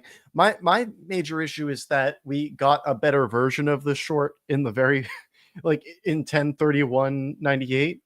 Oh, This feels like absolutely. it's kind of mhm. Yeah, that's its own like, haunted house roller coaster ride. To me, the one that sets this one apart is like I do like that father son like thrust of it. I almost wish we had like more follow up on it. It's like once shit hits the fan, we kind of just have to keep going with the escalation of that. And not that I need like a clean resolution of the son weepily being like, "I love you, Dad. I'm sorry," but I just thought that was a cool emotional hook of because I had recently been hearing about like I think it's in Indiana or something. There's like a dad who dresses like Michael Myers every Halloween season, and he also makes his son dress like a young Michael Myers. I'm like, man, that kid's gonna grow up fucking hating Halloween, like not just the season Mhm. but the movie as well. Like he's gonna hate all this shit because of his dad making him do this. No, So, well, the dad's got a secret trick up his pocket. He's waiting until he gets old enough, and then he's going to start making him dress up as Corey Cunningham. Then he's going to get really into it. he's like, you know what, Dad? This is what Scarecrow we got. Scarecrow cutting Corey Cunningham, 'cause that's the real one. Yes. Hell Mhm. yeah. All When right, he's in his romantic mode. Yeah. but yeah, no, I love the characters. It felt it, what like comparing it to like again to 10/31/98. What makes these so fun is that once we're like they're nice and you want to see them survive and they got the underdog to them, and it's just and so I do love that they tentatively survive. How long they survive after that is to anyone's guess. But I'd like to make it out because it did feel like a little bit like Jumanji. There's a Jumanji influence here too. Ooh, yeah, Yeah, that's a good pull. yeah. And I also like because I mean that framework thing with the soda sucked, but it already wrapped itself up, so we don't have to cut back to that. We can just end on this Well, you do get the house rising. punchline. You get the punchline Oh, after this, but it turns out yeah. the South Park commercial. Yeah, I guess that's true. But at But least that that's part that part's that's fine. like that's fine compared to like the other like the actual like hey we're gonna do more testing and okay yeah but overall like I think that was a good note to go out on. 100%. All right. So, everyone ready? Oh, I it's time. It's time. I was double checking and shoring up my list as we were going through this. So I was like, all Okay. right, very So I'm much gonna sure move we're over to ready. my tab. I'll include yours as well. Okay. So let's move on to the tab. Okay. So there's 48 segments and movies that we saw.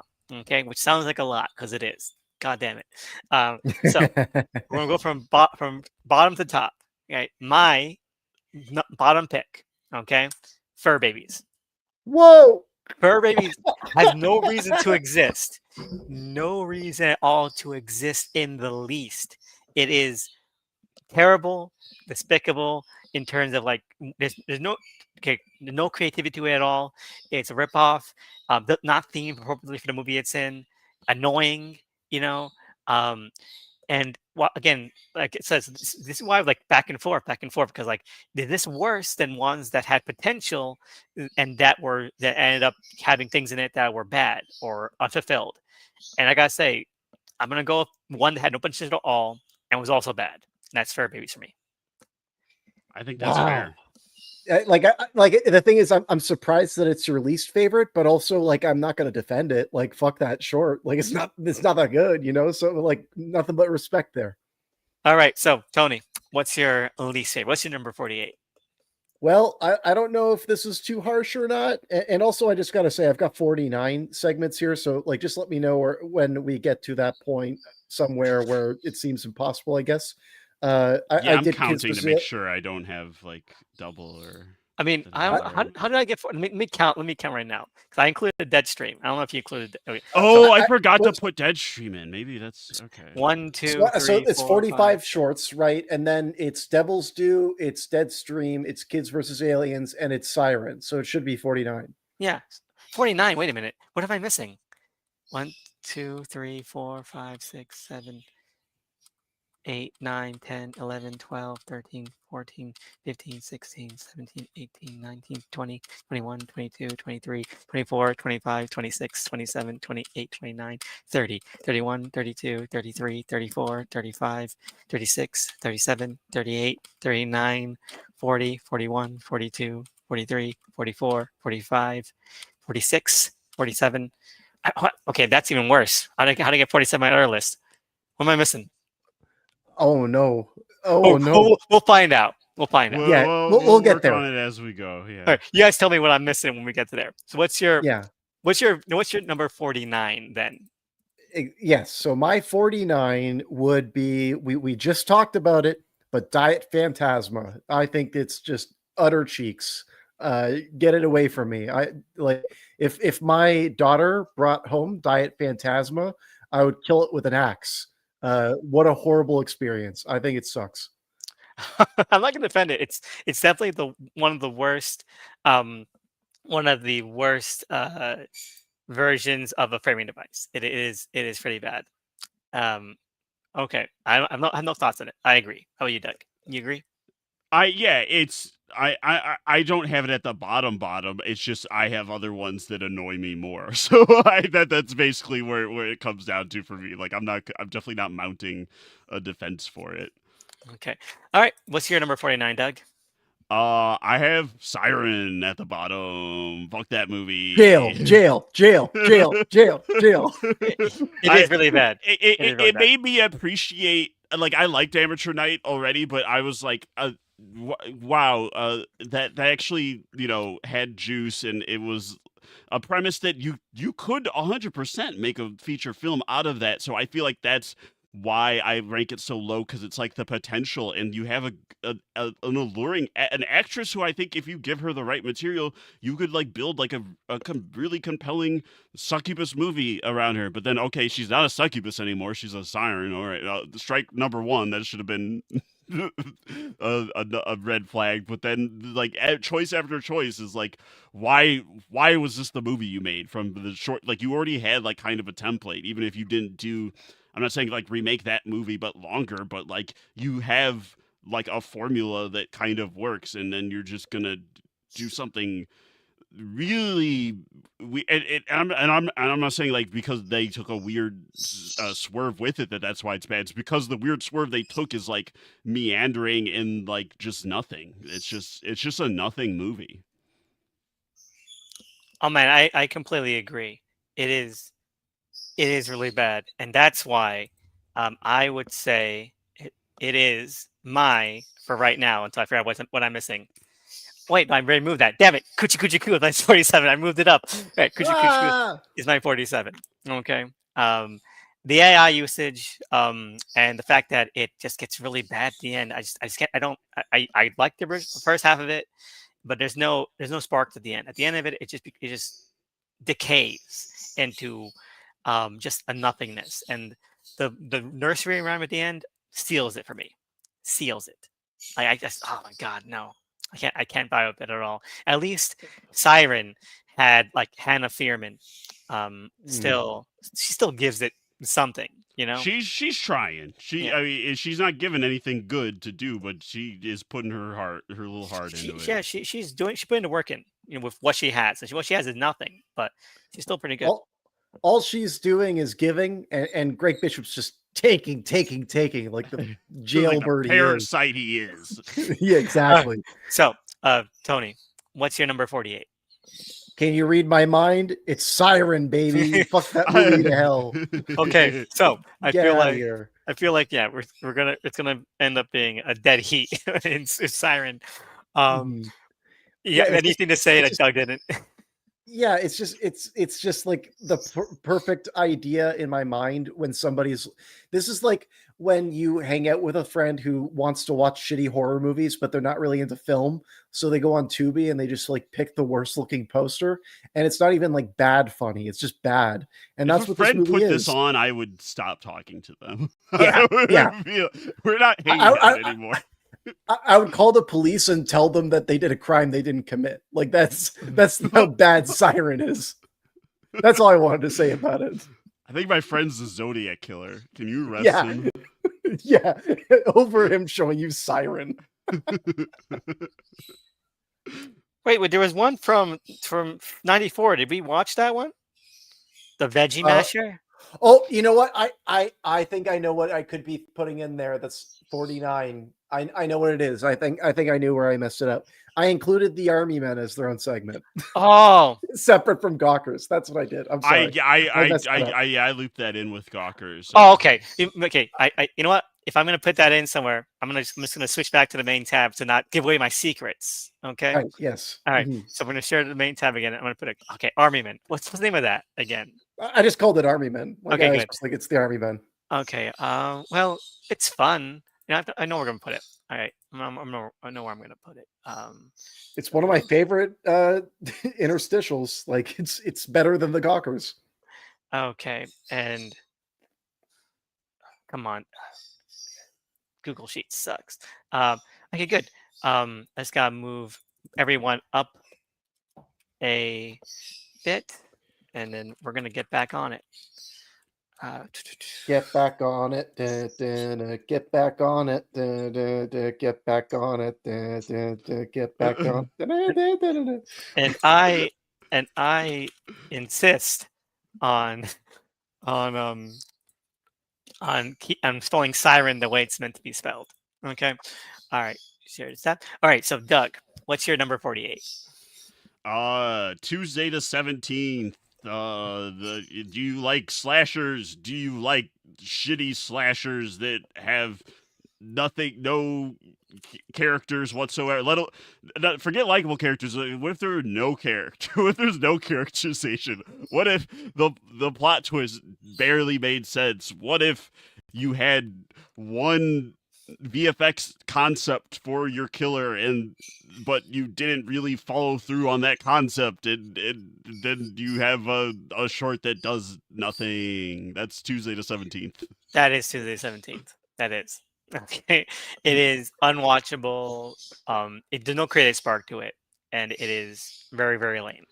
It's literally just the one glitching effect, and then there's like, okay, we fucking nailed this effect. Like, let's fucking make a story around Not a it. good homage. It's pandering, and it's, again, I don't like rip-off ones.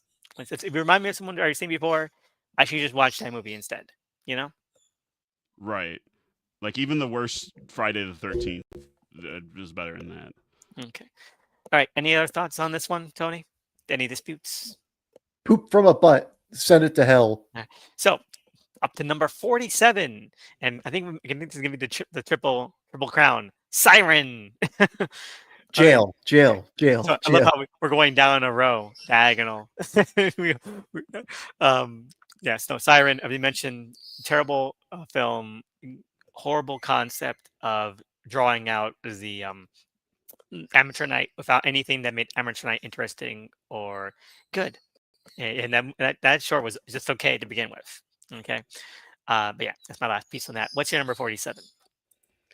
It's going to be the Gawkers, baby. Yeah, this just is horrible. It's reminiscent of the more rapey versions, shorts from the first movie, while also kind of being more gross in its own ways, and then having even less to do with its threat. It's a terrible watch, and I wish I could forget it.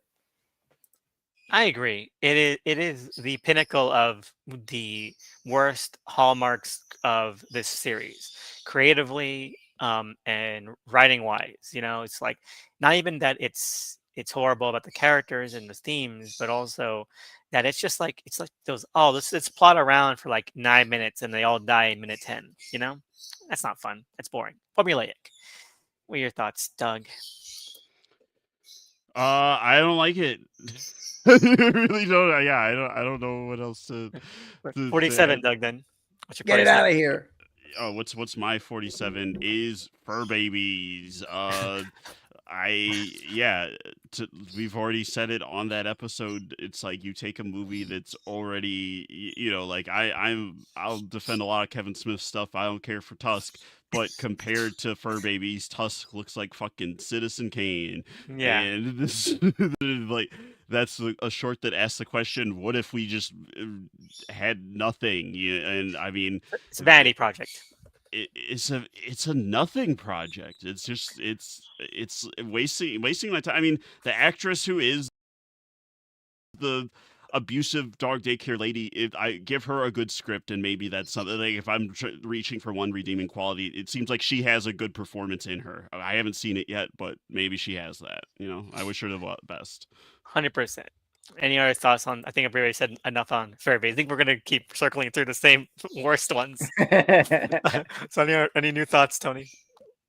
I'll save my thoughts for when I get to it. How All right. about that? All right. So agreed. Okay. I guess we're gonna keep repeating ourselves like some of these terrible ones. All right. Number 46 for me, abduction/adduction. Because you know what? I'm gonna say it again. And I hate this in any kind of found footage or mockumentary. I hate when there's real people in it. Okay, because the interesting thing is meant to be the thing it's about. Okay, not how cool it is that you got these cameos. Okay, and if you're gonna get people who are actually in the movie to do cameos, then the thing you're talking about better feel like it has a genuine fidelity about it. And this is a no on all fronts, and it just is really boring. It's like watching a Wikipedia article. Okay, that's me. I hate it. Garbage. All right, any disputes? Nothing. All right, Tony, what's your 46? My 46 will be Tuesday the 17th, or as I like to call it, in a boring nature. Just to echo everything that Doug said, like it's just not good. It's the flattest. It's not even a parody of slasher films. It is just a bad slasher film. And I've seen too many of those. My life is too precious and short. I don't want to waste it watching bad things like this. And like the Gawkers, I wish I never saw it. No, I totally agree. It's boring. It's so freaking boring. All right. But I think Doug, said the best on it already. Any other new thoughts, Doug? Yeah, it's poop from a butt. Like the effect on its own, if they had like built something compelling around it, it's like, oh, a killer that's glitching in and out of reality. Okay, do you have anything else? You should probably watch Unfriended Dark Web. Yeah. Just watch that. Great movie. That's a great movie. It has the same effect, and it's actually pretty interesting. All right, 46, Doug. What's your 46? This could be some recency bias going on here, but fucking Kid Print. Oh Fuck my God, that. we're so close, Doug. We're so close in mindset here. It's like we just talked about it, so I don't want to waste. I want to forget about this one as soon as possible. But it's like I can maybe see the bounds of some kind of interesting thematic kernel that you want to explore, but this is it's not just that it's tasteless. It's just it's like doing in a. It just feels like it's like a look at me. Look how fucking edgy I am and how daring and ballsy I am. And it just doesn't even feel like it belongs in a VHS, even for movies that have like shocking and schlocky segments that are trying to gross you out, they're never trying to like do it in this way. And so like this just feels it feels anomalous, but it also just feels it's just sick. Like get it out of here. You know, you made such a great argument about it. I think we're all in agreement that I had to change like, a split second ago. My number 45. My number 45 is now Kid Print. It is exploitative without feeling like it has a purpose. It feels edgy. It feels gross. Okay. And I'm not, again, I watched movies that had this as a thematic, and I'm not gonna say like that's never an interesting subject Right, you for can make film, stuff about this. but it just feels like, oh man, it would be gross and crazy, you know, and like that's not a good vibe. If that's not what he wanted to go for, then by all means, I apologize. But make Kind a of better feels movie like that's then. what it was Yeah, he was if, going if, for. if it wasn't, then make a better movie. Okay.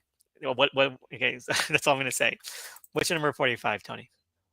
Well, I feel like we've been kind of stuck in a rut in terms of like us kind of like echoing the same movies back and forth, shorts, I should say, back and forth. So I'm going to mix things up a bit. My entry here will be Bone Storm. I Oh think my this sucks. god. Oh my I think god. I, I hate this short. Oh I my like god. it's my least favorite of the VHS viral shorts, and they're not too far off. I think that it's just a total waste of time. It's a waste of the potential that it does have, and the coolest part about it is that it has GTA 5 slow motion kills, and that's the best thing I can say about it. I'm gonna save my thoughts until I get to mine. Okay. I honestly, I had maybe it was just the first time I watched VHS Viral, I was pretty sick and feverish. This one I kind of had on in the background while I was like working through my list, like when I was initially like making it. But I was like, some of these are not. Maybe it's just because some of the other later ones we've covered are like so bad that I'm like, you know what? I don't hate these. I don't hate, but Bone Storm's a little higher than it maybe would have been initially. Both starting rips. Okay. You'll see when I get to it, like 40 minutes from now. And I like Benson and yeah. Is that some of the like because Viral does have two filmmakers that I am like it has Benson Moorhead and then Nacho Vigalondo they're talented dudes. And I'm not gonna say that either like Bone Storm or Parallel Monsters are their best work, but they're creative and It's got a vibe to it. You know, it's got aura, it's got personality. I love it. It's got a sense of humor. I'm all for it. To quote Adam Sandler in Uncut Gems, I disagree, but you know what? That's okay. All right, so let's move ahead because I'm going to say more about it when we get to on my list. But 45, Doug. What's your 45? I don't even know how strong. I have Holy Hell. I feel like that's my least favorite wraparound.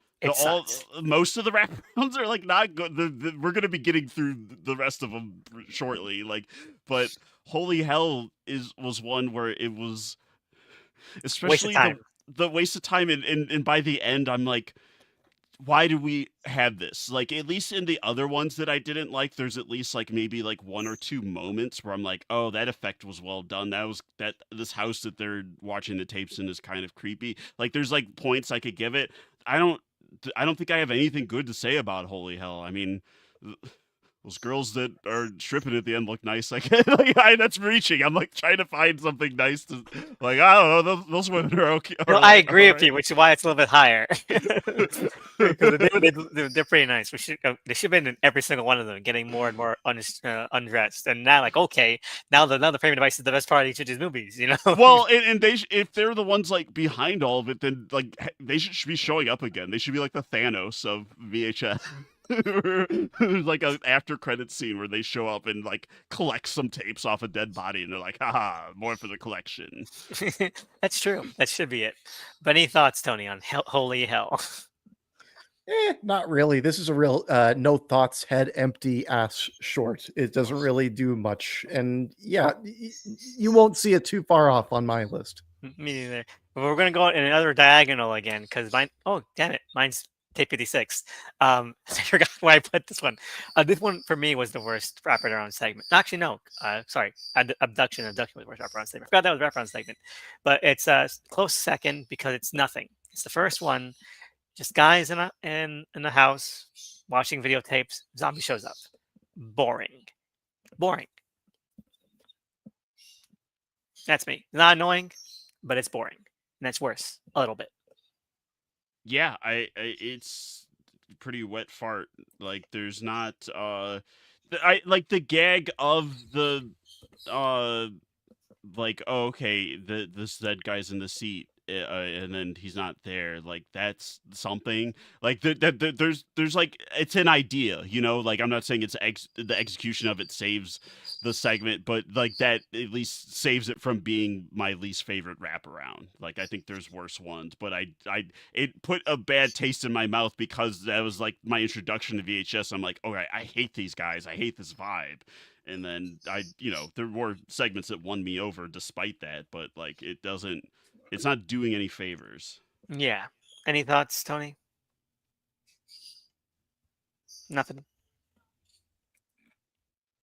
You good? Tony?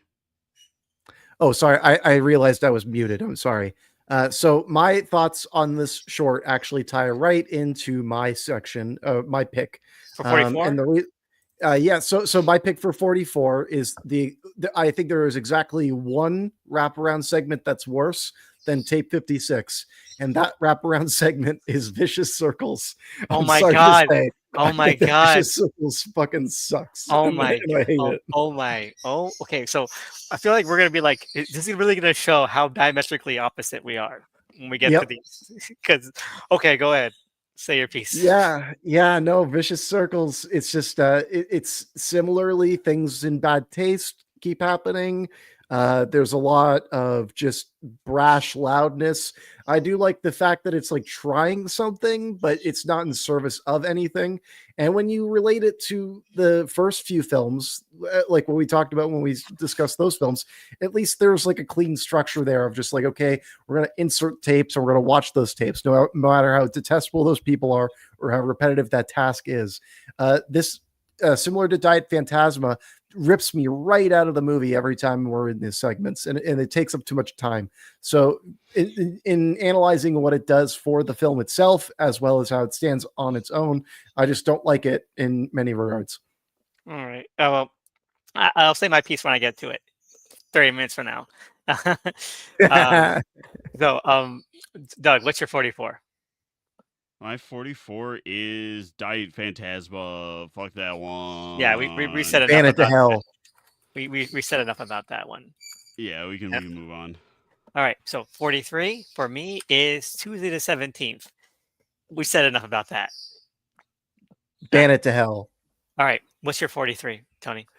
My 43 is tape 56. I promised and I delivered. There's exactly one worse wraparound segment, and there it is. Yeah. Tape 56 is it's weird in a sexual political standpoint, and it's just repetitive to a boring degree. It's just it's a formality that didn't need to be there. Yeah, it doesn't, and none of these do. I think as we've gone along with some of these framing devices, they should stop having them. Stop. At this point, I don't disagree. Unless they're going to do something more thoughtful, or if they're going to put more time and attention into how these things are going to fit within the theme of the rest of the shorts, they need to they have to either shit or get off the pot. True. Doug, what's your 43? My 43 is Coochie Coochie Coo. Yeah. We said it in the episode, like it has a solid like premise that you could build on to something good, but it just squanders that pretty quickly. Like after we get past like the atmospheric kind of Opening. setup, it's squandered, and then that AI stuff, it's just it really puts a damper on the whole thing, where it's like I can't even fully be objective in the sense of like maybe there is stuff worth giving another consideration, but it's like I can't because you blew it. So yeah, that's why that one's down there. Yeah, I totally agree. It goes nowhere, and well, it goes somewhere, but that somewhere is just so corny and so underthought. And then we put the AI stuff in, and you realize that a lot of this is probably underthought, and that the stuff at the beginning was just there because, it was simple, or that they had just enough ideas to get you into it before they ran out. Right. All right. So let's leave Coochie Coochie Coo in the past until Tony gets to it. 42 for me is holy hell.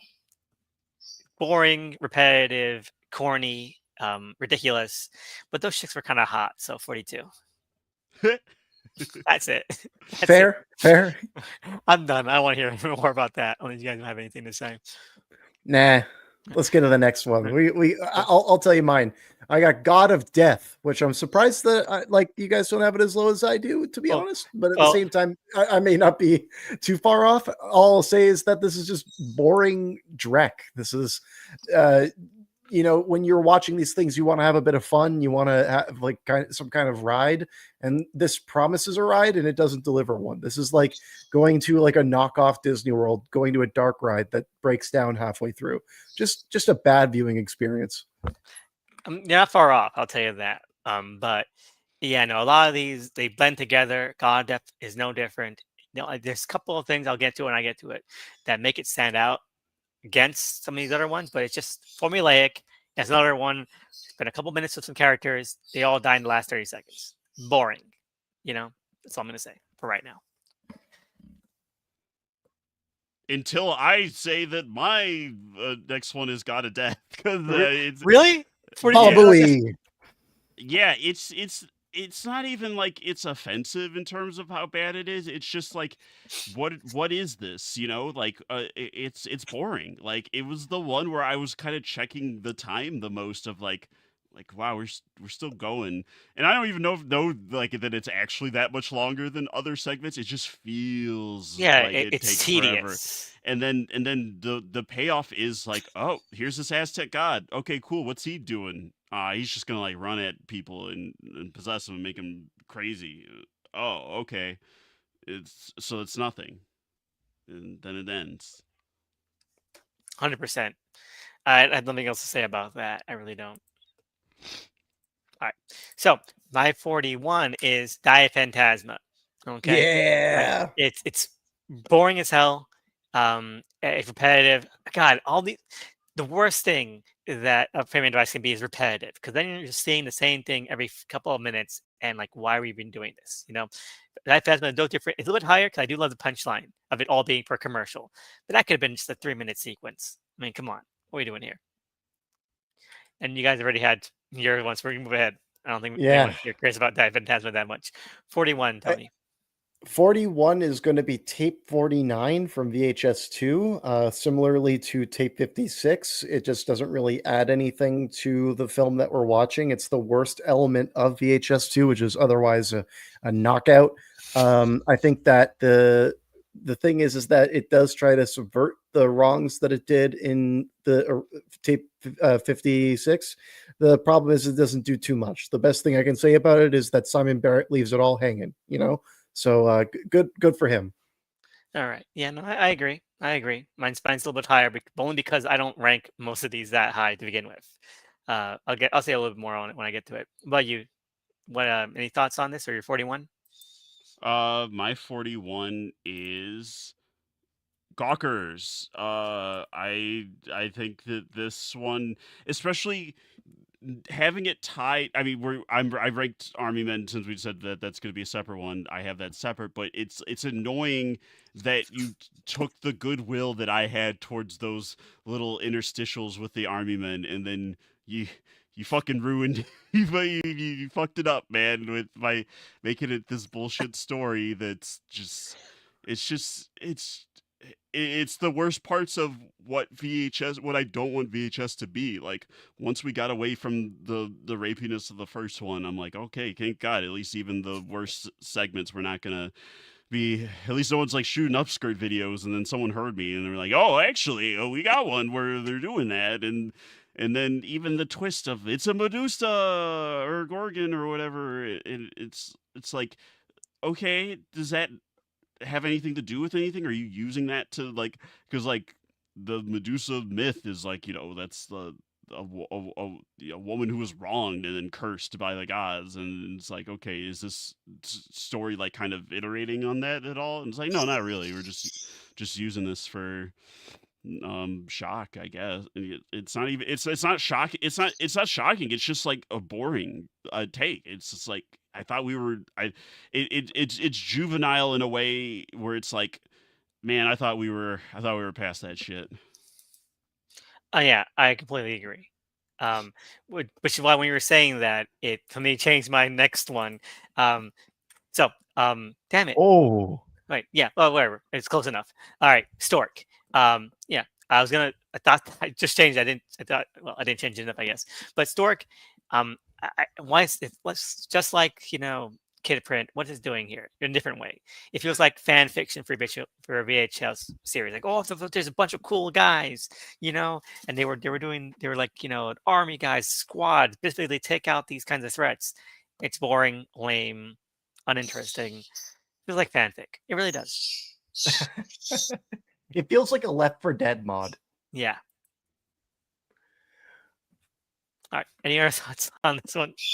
No. Oh, not really. No, like I feel like that was something I had forgotten to say on when we were recording that episode on Stork. It does feel like just like a video game mod that you get for something, and it's like, all right, you play it one time with friends over Discord, and that's that. So, what's your 40 then, Tony? My 40 is permanent jail for Greg Bishop, Dante the Great. Get the fuck out of here, Mr. Dante. The only Dante I care about is Dante from Clerks. The thing with this short is that it has so much potential and it just kind of shits in the middle of the carpet. I don't really like I don't hate it as much as some of the other shorts that we talked about because there are some kernels of ideas. But that being said, I would lose nothing by never remembering this again. 100%. Well, not 100% because mine's a little bit higher than this, but it's again. What is it doing? It's like it even has things that aren't even found footage. Like, what are Oh we yeah, doing here? for sure. It's at that point. In some ways that's the worst, like in quotations, like formally of the VHS series. But everything else I said before, I just feel like are just nastier or just more poorly done than Dante. I don't have a defense of Dante the Great. It's not like I have. It's not like you're gonna find out I rank that number one. But it's. I don't know. I laughed a lot watching it. It's funny. It's not boring. A lot of the worst ones are the ones where I'm like I felt like my time was being wasted. And Dante the Great is not a good segment, but it's over pretty quickly. And yeah, I don't know. There's yeah. I guess we'll. I don't have more to say, but I guess I'll say it when I get to where we won't have to wait long. It's not like mine's significantly higher. All right. So, what's your 40 then? My 40 is Gorgeous Vortex. I Gorgeous. Yeah, I've warmed on some parts of Viral. That one is not one that I like revised my thinking of too significantly. I was like, I can see why they cut this from the main release of the movie. It just doesn't feel like it adds much for me. I mean, I just think the Viral segments that I will kind of stick up for have a little more going on creatively, and I don't know. It's just this doesn't do much for me. Yeah, no, I kind of agree. Again, there's things I like worse than it, and for various reasons. I do want to mention though, I mentioned this in the chat before we started, that in the meantime, since we began, someone removed it as an official listing from the VHS Viral. I saw that. I was like, I'll keep it in because I watched it, so it's like it's still part of it to me. Exactly, it's part of the experience. I wonder if someone saw like, wait, they're watching Gorgeous Vortex, or we got to stop them. You got to cover it up, yeah. Anyway, what with some of the other shorts that have been in this series, like why are they so ashamed of that one? Right? You guys put fucking Kid Print in a movie, so the seal's broken, man. I just realized that we haven't gone to Tony's Kid Print yet. It's crazy. We'll get there. It's not too far off. Don't worry. I'm not. I feel like the bottom ones blur together in a way where it's like, yeah, I wouldn't even revisit it. Yeah, I wouldn't even revisit these. Yeah. Next one is the Gawkers. Okay. Yeah. Makes But sense. now, yeah, it's formulaic. I do give the edge over Stork mainly because it has a reason to exist here as like a horror thing, but it is again Medusa. What is that point? It's generic, formulaic. I've said it again. Yeah, it's just fuck Stork and Gawkers. I'm not gonna say anything more about it. What's your 39, Tony?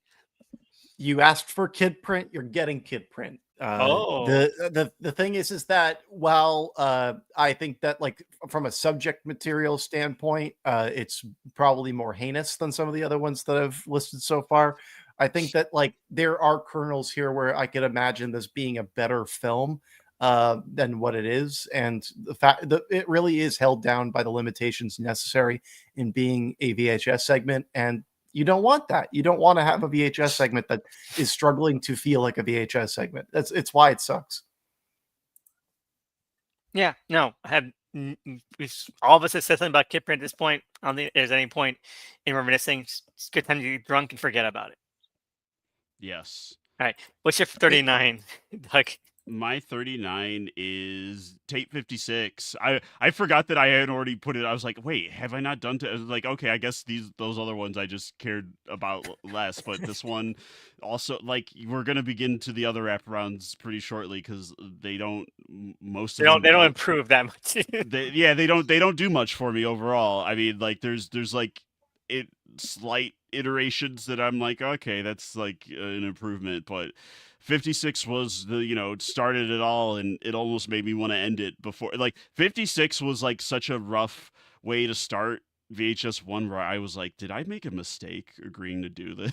I was like, I'm gonna have to watch like several movies of this. Is this what these are?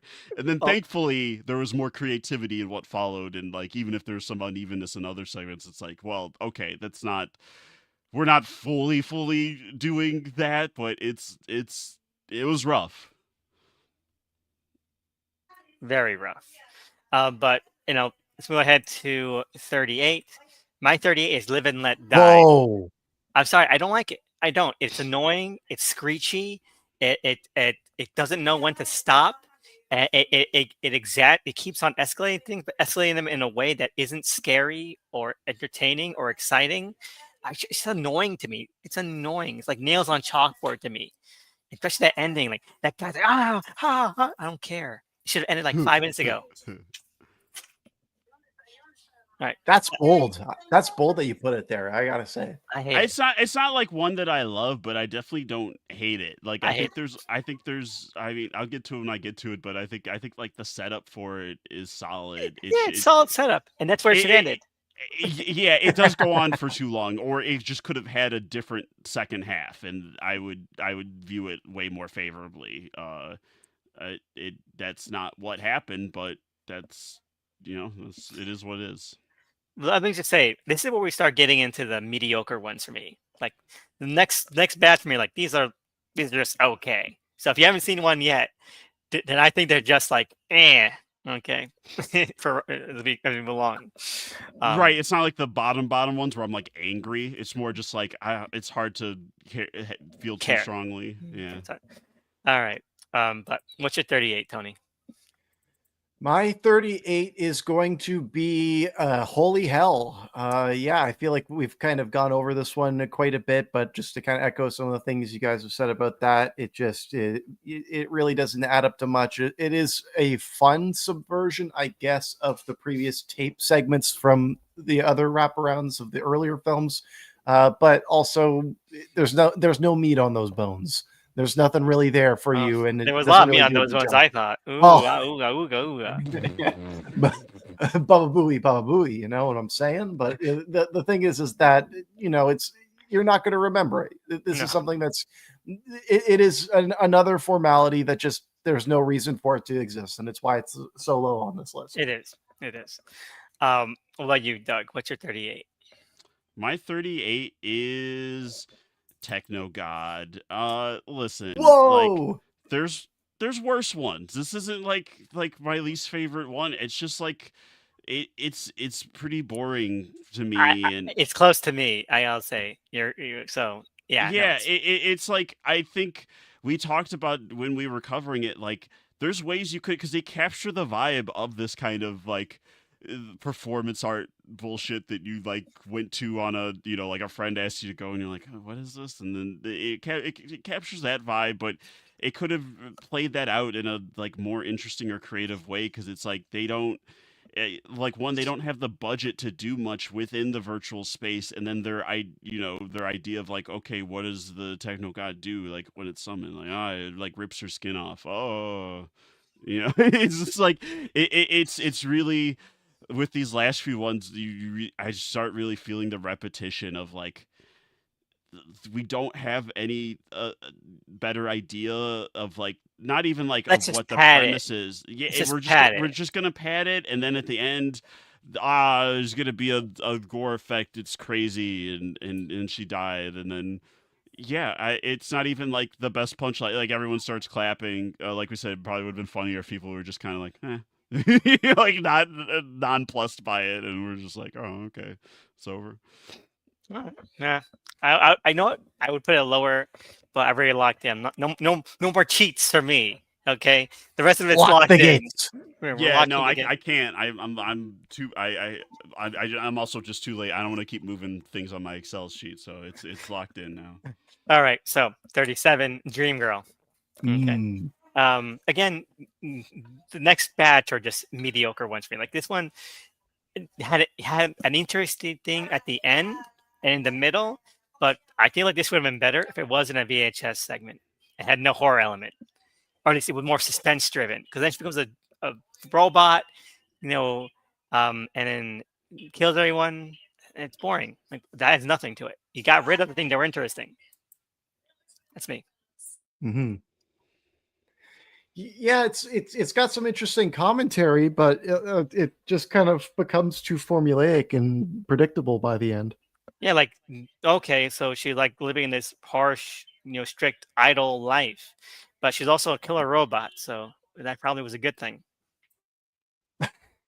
Yeah, it like, what's the message of like, oh, so women should be restricted?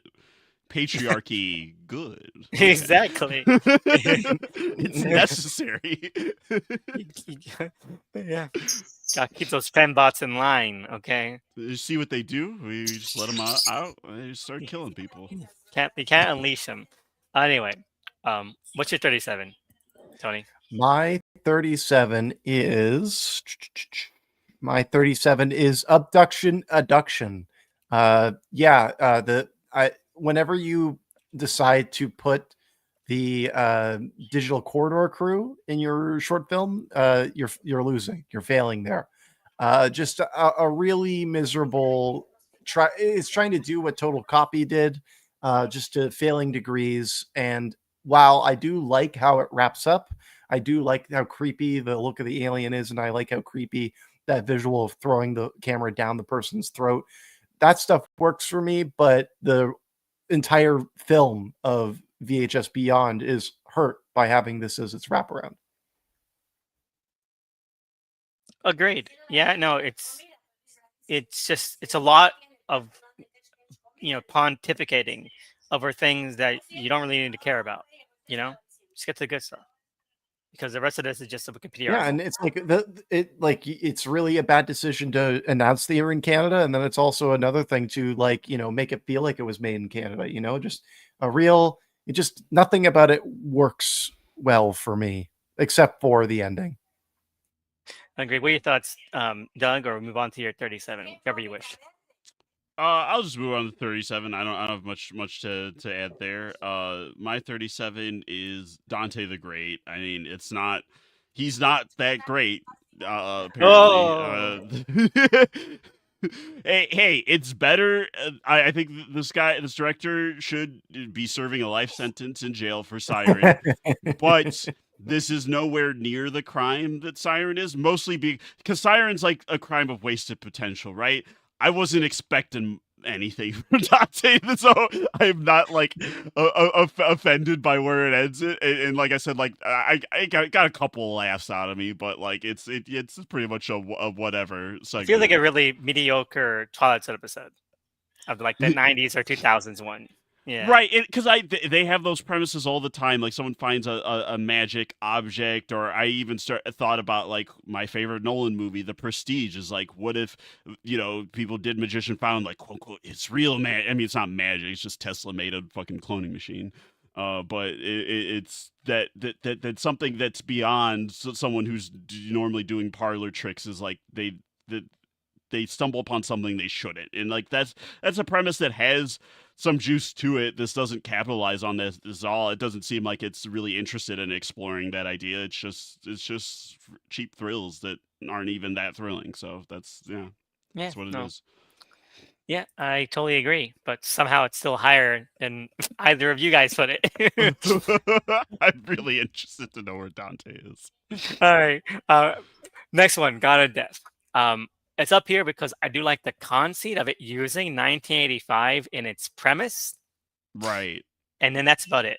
Probably should be lower than Dream Girl, but whatever. God, actually no, because actually it has a horror thing to it, and it's really badly conceived overall.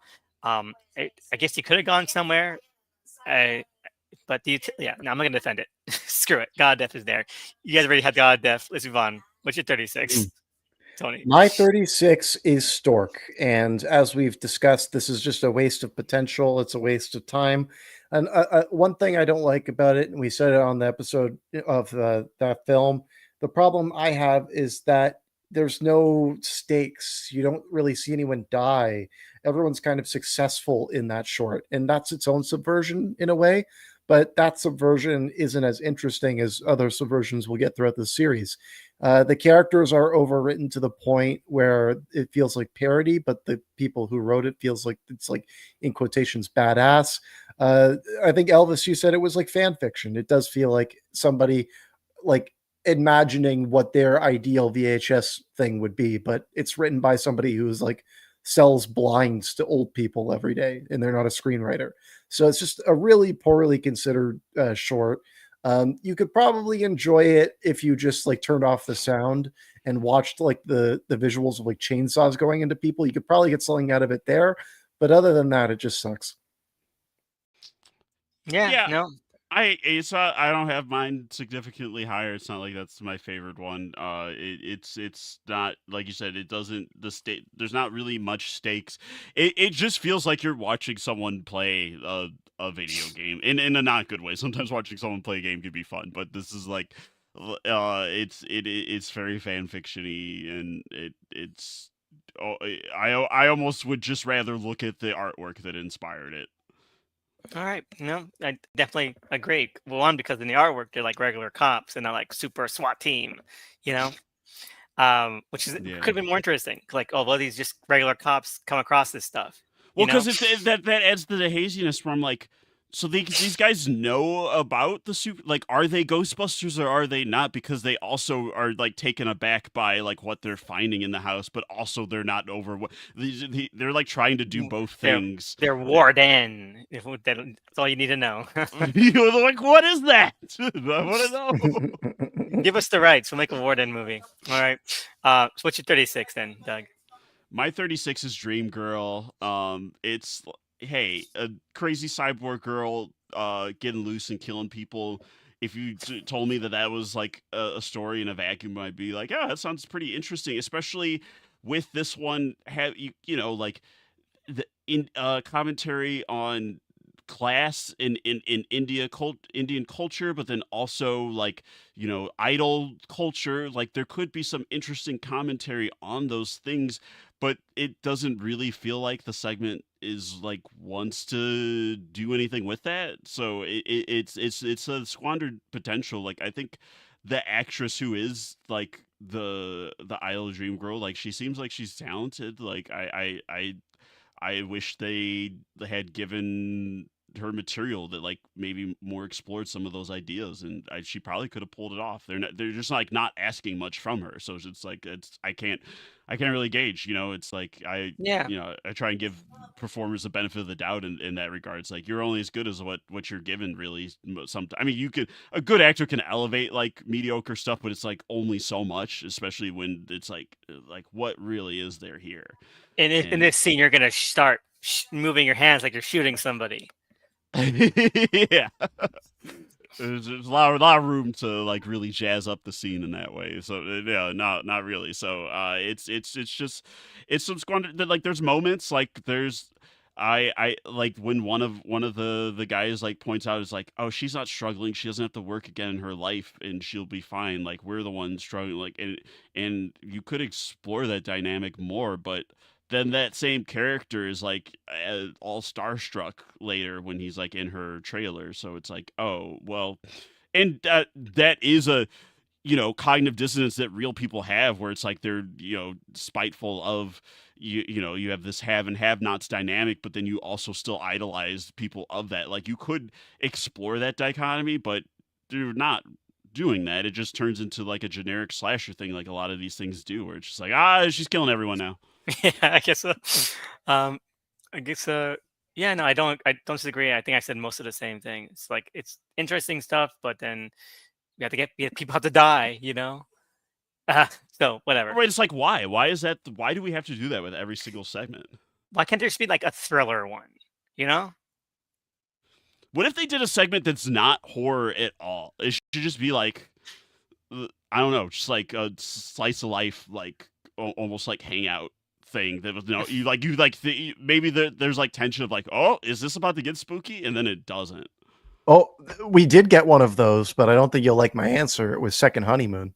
Okay, so that's what's really funny. Okay, 35, Second Honeymoon. Oh my god, that's hilarious. Okay.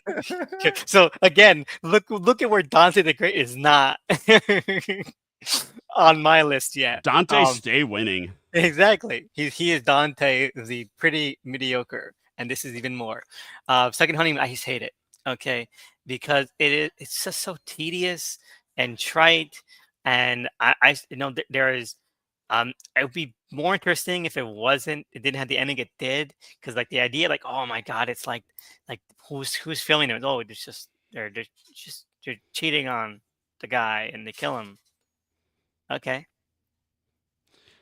Yeah, I'm not gonna Boring. even go that hard for it's like it's not my favorite or anything. I think there is some novelty to it being like a no, not supernatural at all, but like it ends, if that's, I wish that was more a starting point than an end point, because then I want to see that dynamic of these these killer girls, then of like you could just make that more the segment. Like if we want to just hang out with some characters, let's see how much gas this relationship has in the tank after they killed her, was it her fiance or her husband? Were they married? I don't remember. Yeah, they were. It's their Second Honeymoon. So Second Honeymoon. they had been just married. they've been married. So yeah, it could be some ironic ending of like, yeah, you killed your husband to now be with her, and it's like, oh, actually, this The honeymoon phase is over. this relationship kind of sucks too. It could be kind of like the Graduate ending, where you're like, now what, Yeah.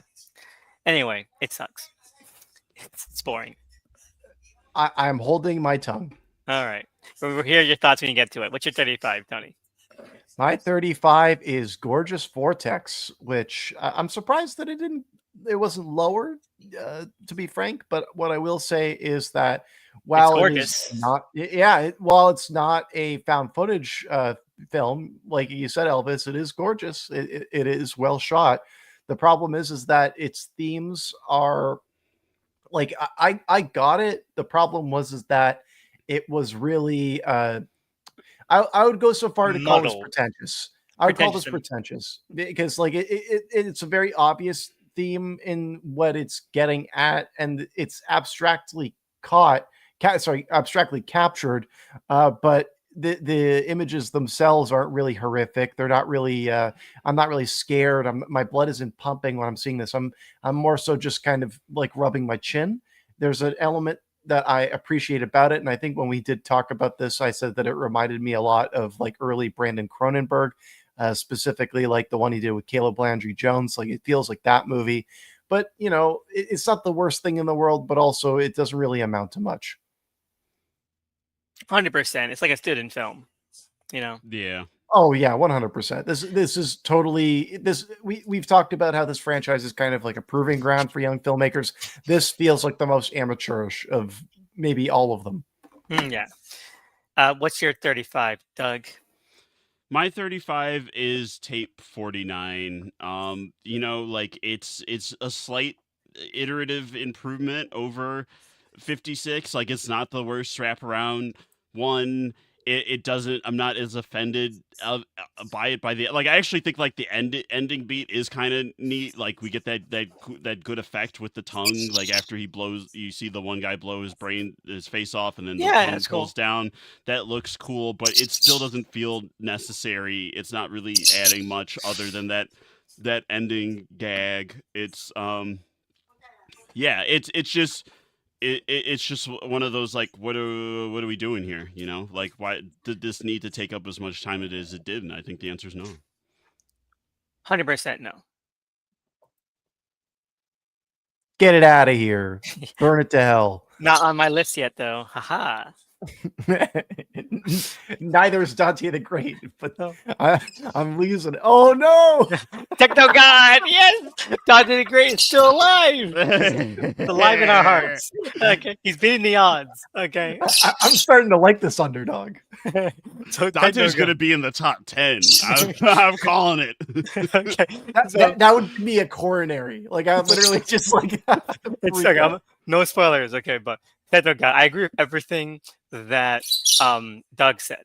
Doug said it all perfectly. I just put it above because it is a novel concept. It does try to use the 80s stuff in a way that is both kind of fun, but it feels also very pandering and superficial as well. And it would have been better if we didn't see anything because like that's not AR in the 80s. That's not VR now. Okay. Right. I like that's the nice. instructional video about the tech from that one guy. Like that was probably the highlight of like her presentation when she plays the video of that guy. But then when she puts it on, it's like, nah, this doesn't live up to the 80s vibes that you were like kind of setting with the guy talking about how the tech works. Yeah, no, you said it perfectly. I don't have anything else to say. What about you? What's your 34, Tony?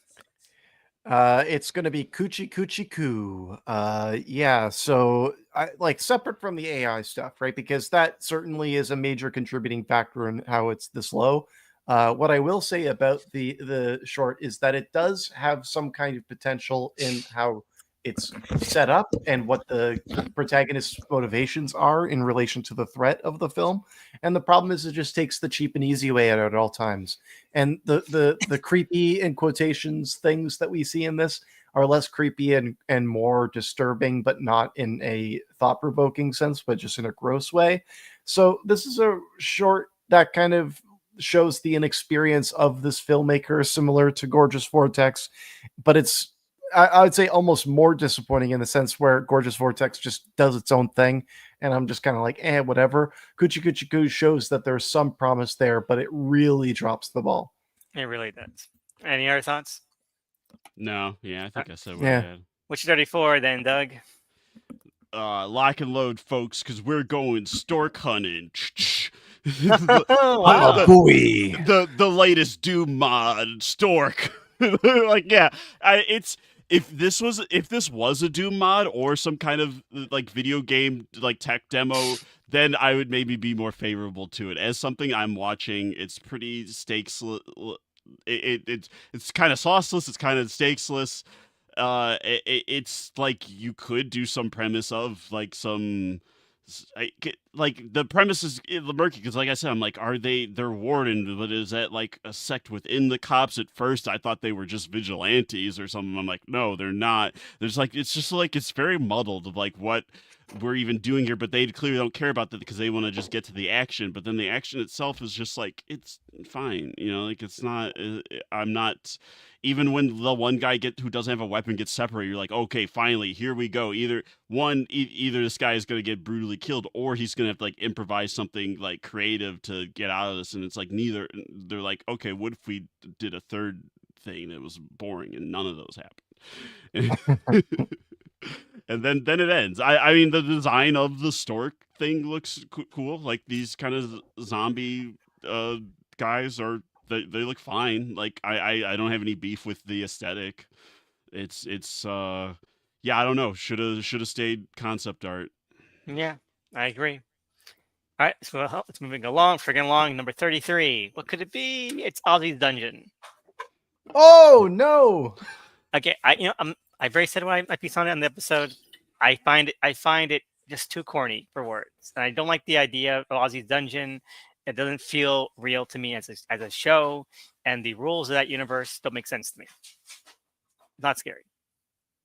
I get those complaints. I think for me, I'm fine with it not feeling real in the back half. It's more that the establishment of like when it's supposed to be the actual show just feels too off to like there should be some kind of baseline of reality before you start perverting and warping it. So then by the time we get to like Ozzy, like we've like are finding like some god in a cave that makes a wish that there has been some kind of descent into madness, but we kind of just start in weirdo zone. So I think that's, I mean, that was just a choice by Flying Lotus that I think prevents it from being strong. Like I have this one higher, but like I do think that is an issue in its conception. It feels like the kind of game show that would be like on a Nickelodeon kids show, like Drake and Josh or something. Ozzy's Dungeon, like that's not a real show. Don't tell me it's a real show. Hey, you've never watched Canadian broadcasting. That could have been a Canadian show. All I'll say is that it's crazy that we got an Ozzy's Dungeons appearance on your list before we got Dante's the Great. That is funny. That is awesome. But Okay. yeah. Okay. Well, what's your 33, Tony? My 33 is it's time. I didn't mean to keep you guys waiting, but Fur Babies. Oh wow, yeah, further up than I thought. I'm surprised. It's not because I think it's like, way better than you guys had said it was, right? Like I would still say it's a bad short. The thing that there are two things that make me not put it as low as you guys had. First off, I think the lead performance is great. I do think that, like, even though the material that she's given is kind of subpar, I think that she's really delivering the hell out of it. And then she's committed. Yeah, and then two, I don't think that from a functionality standpoint, these dogs really look great. From just like for the moments that we do see them, I'm like, okay, I can accept that as a horror creature, and I can't say that about some of the horror creatures that we got lower down on the list. So those are my only two defenses of Fur Babies. Everything else, yeah, it sucks. It's too derivative. I agree with you guys 1000%. It's my like everything. I'd say like everything from 31 down is not good, and then everything beyond that I would say is good, right? So this is still firmly in the not good camp in my books. That's fair. Fair enough. I think we said our piece about it. Doug, what's your 33? Okay, I don't know if start pissing people off now.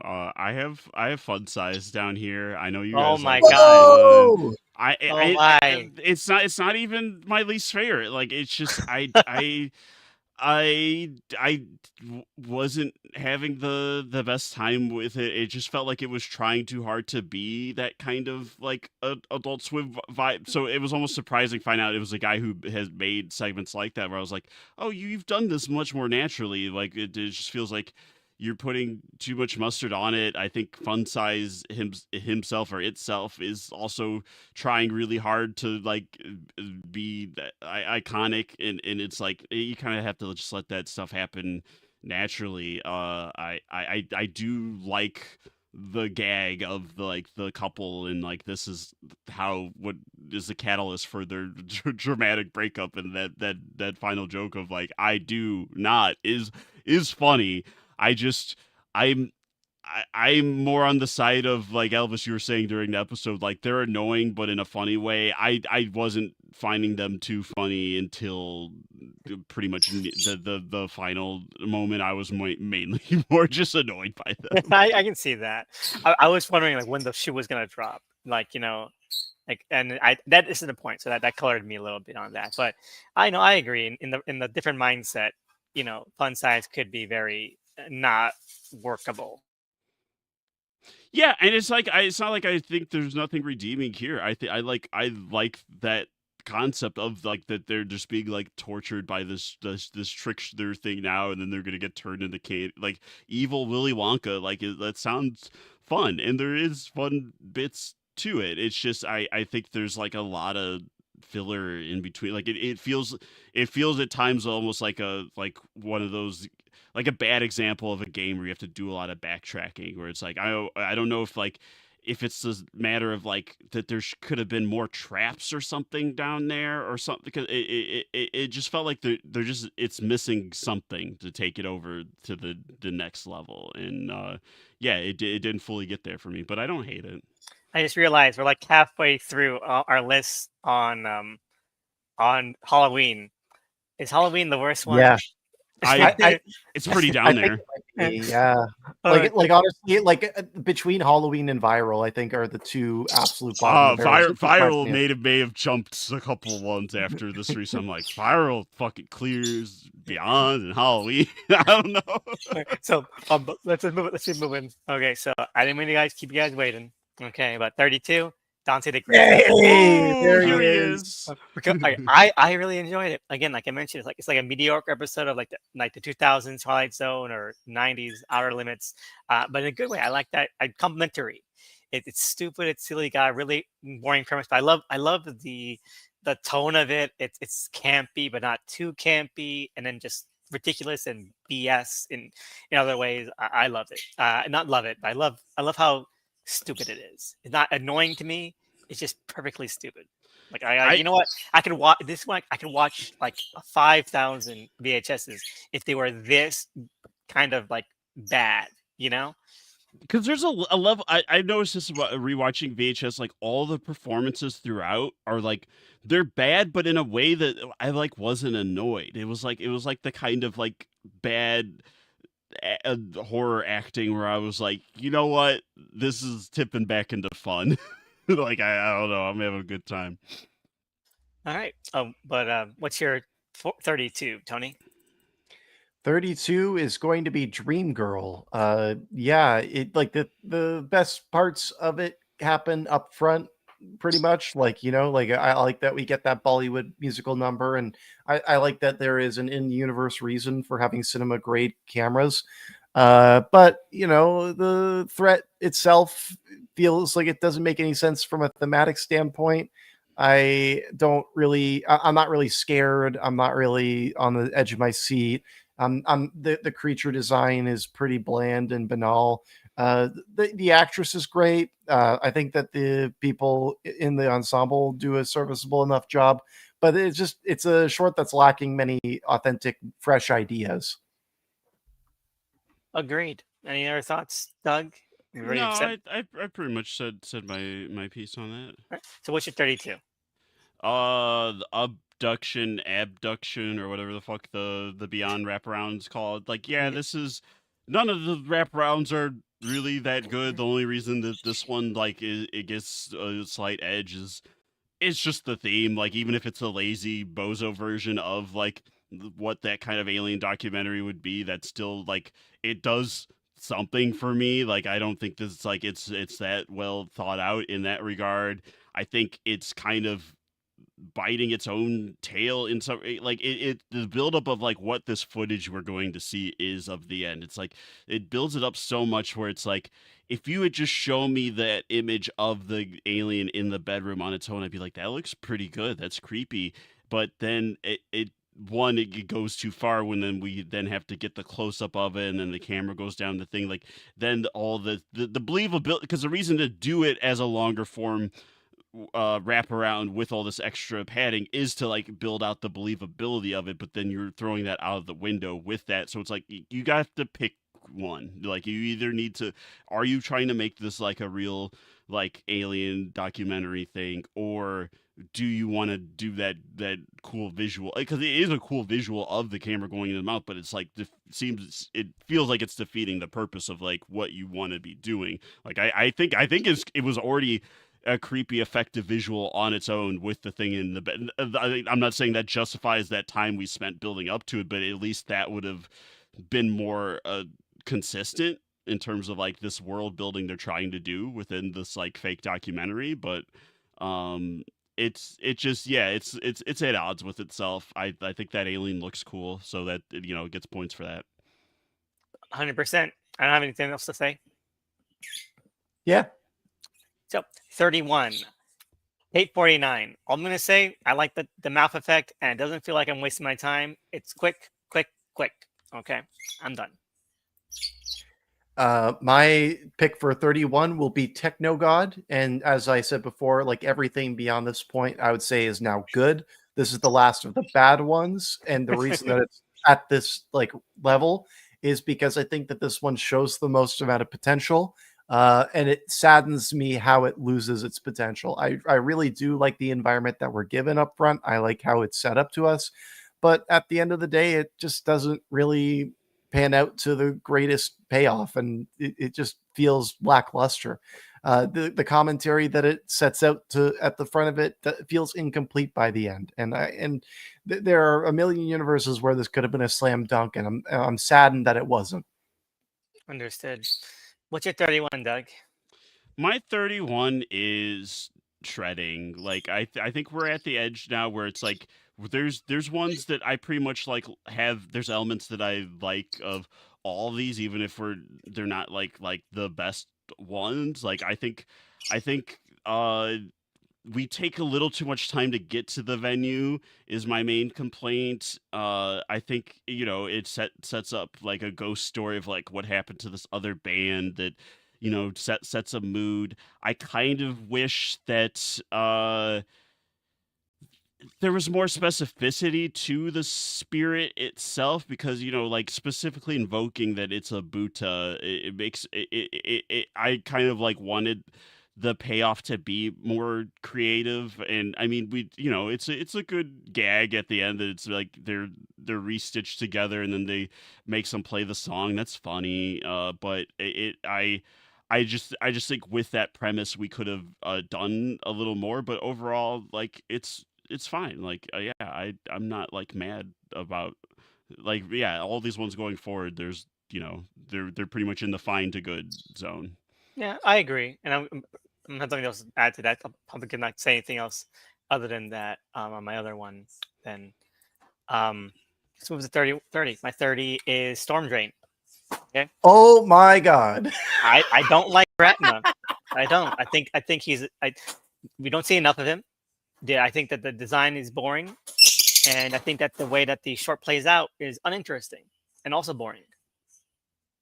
That's me. That's me. I don't even want to say where this lands on mine. So like We'll find out. Yeah, exactly. So yeah, that will be what I say right now. All right, what's your 30 then?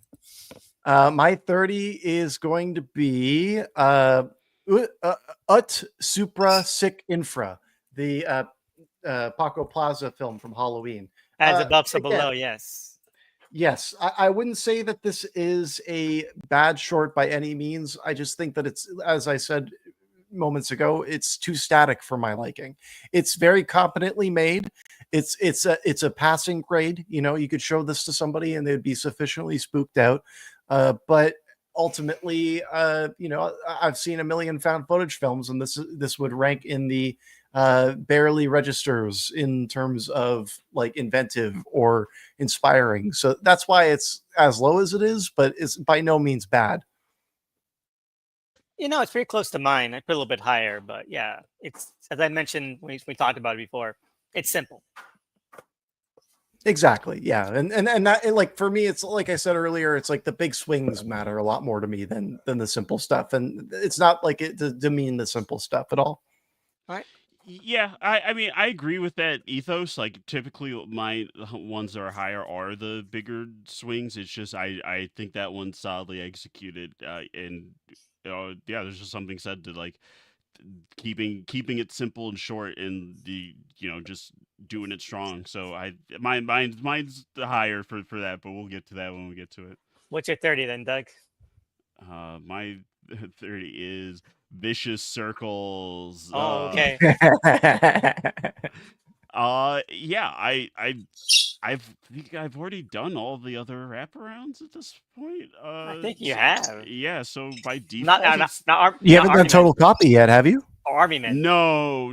Okay. So those technically are higher. But those ones are barely narrative to begin with, and like in terms of like the wraparounds that are telling a story.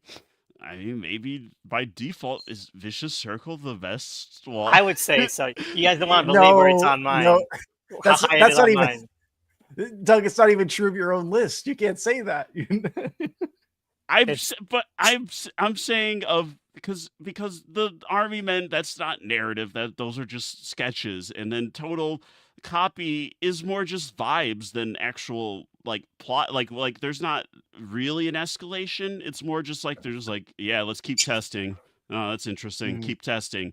There is an escalation in Vicious Circle, so like There is. I guess. Yeah, you're not gonna love where it's on mine. I'm telling you that. I'm just You're- talking 20 minutes about it. Viral grew on me, and maybe it's just because I was tired of the repetitiveness of like the last couple ones. But I just think that one, it being shorter was a blessing, but then also it's like it's not boring. Like I'm not gonna say that these are like the best constructed ones, but like that they're not wasting my time too much. And They feel varied, I will say. Yeah, there's a variety to it. All right, so number 29. What do I have there? Gorgeous Vortex. All right, Hey, it's gorgeous. That's what I'm gonna say. Final defense of that. I love Pretty Woman. Okay, that's it. All right, what's your 29, Tony? 29. I feel like this is probably going to upset, perhaps, but it's not. And I'm saying this, and because it's not even a short Rip that the I Band-Aid. dislike. I'm gonna rip the Band-Aid. It's the sick thing that happened to Emily when she was younger. Oh my god. That's fucking dare you. I'm sorry, guys, but the thing is I get the concept. I like the concept. I think the concept's good. The thing is that it's just not as an engaging watch to return to over the years as I keep on revisiting these films, and that no more return has been more true than this one. Similar to what I said with the last short, though, it's still not bad by any means. The fact that this is slow. I'm not saying that it's like terrible or anything. I just think that, in We're in your comparison mediums. to other things, we're in my mediums, and this is a good medium for me. All right, I'm not gonna fight against that. I'll say I'll talk in 40 minutes when I get to it. All right, so what's your 29, Doug? When you were young and your heart was an open book, you used to say, "Live and let live." You did. This ever-changing world that we live in makes you give in and cry. Say, "Live and let dive."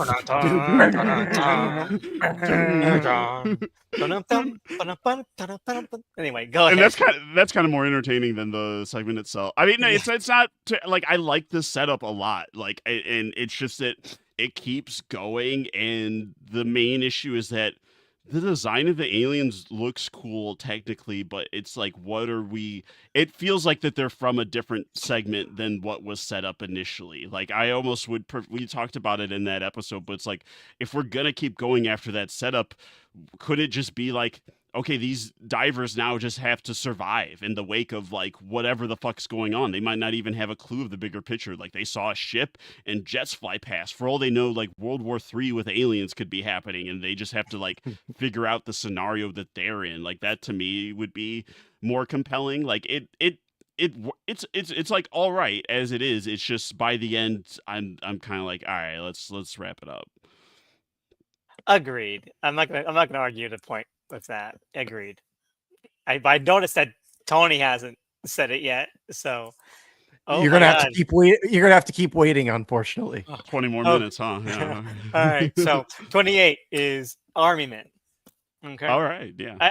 I consider this part of Gawkers on its own funny little diversions. Okay. I'm not gonna say anything more than that. What's your 28, Tony? My 28 is going to be Shredding. When I originally had watched this short, when I first would watch these movies, I thought it was kind of meh. But upon return, I think this actually has a lot more juice to it. I think this is a quite well made short, even if it does stumble at multiple times. And I do think that while the characters are purposely written to be unlikable, I like this ensemble. I like following these people. So I'm glad that I rewatched this one specifically, as well as a few others that I'll point out as like ones that grew in my estimation. You know, it's higher on mine for a reason. I like it too. What's your 28, Doug? Well, speaking of ones that you didn't think much of initially, but now you think have a little more juice and ranking higher, Bone Storm, baby. Bone Storm. Yes. All my apes gone. No. Oh man, you're not gonna love where I put it. I mean, you got some skeletons, man. Like how am I gonna be mad at that? You You're know, making, it's making they look a skating video, but like with zombies, man. right, and they look kind of cool. Like I don't know, there's some like I said, I'm never gonna accuse us of being Benson and Moorhead's our best thing, but it's also better than the Moon Knight episodes they did, so it's not their worst thing either. Ooh, Baba Booey. So let's move ahead. We're gonna get to that more when I get to it. 27, Stowaway. Yeah, I think it's like I think we're like this is definitely my middle point where like Right. I like it. I like how it's going. I love the vibe of it. I just think it just gets too repetitive and it's a bit self-indulgent. But I enjoy it. I like the conceit, the characters, the horror of it. But I don't know. I think it just keeps going a bit too far.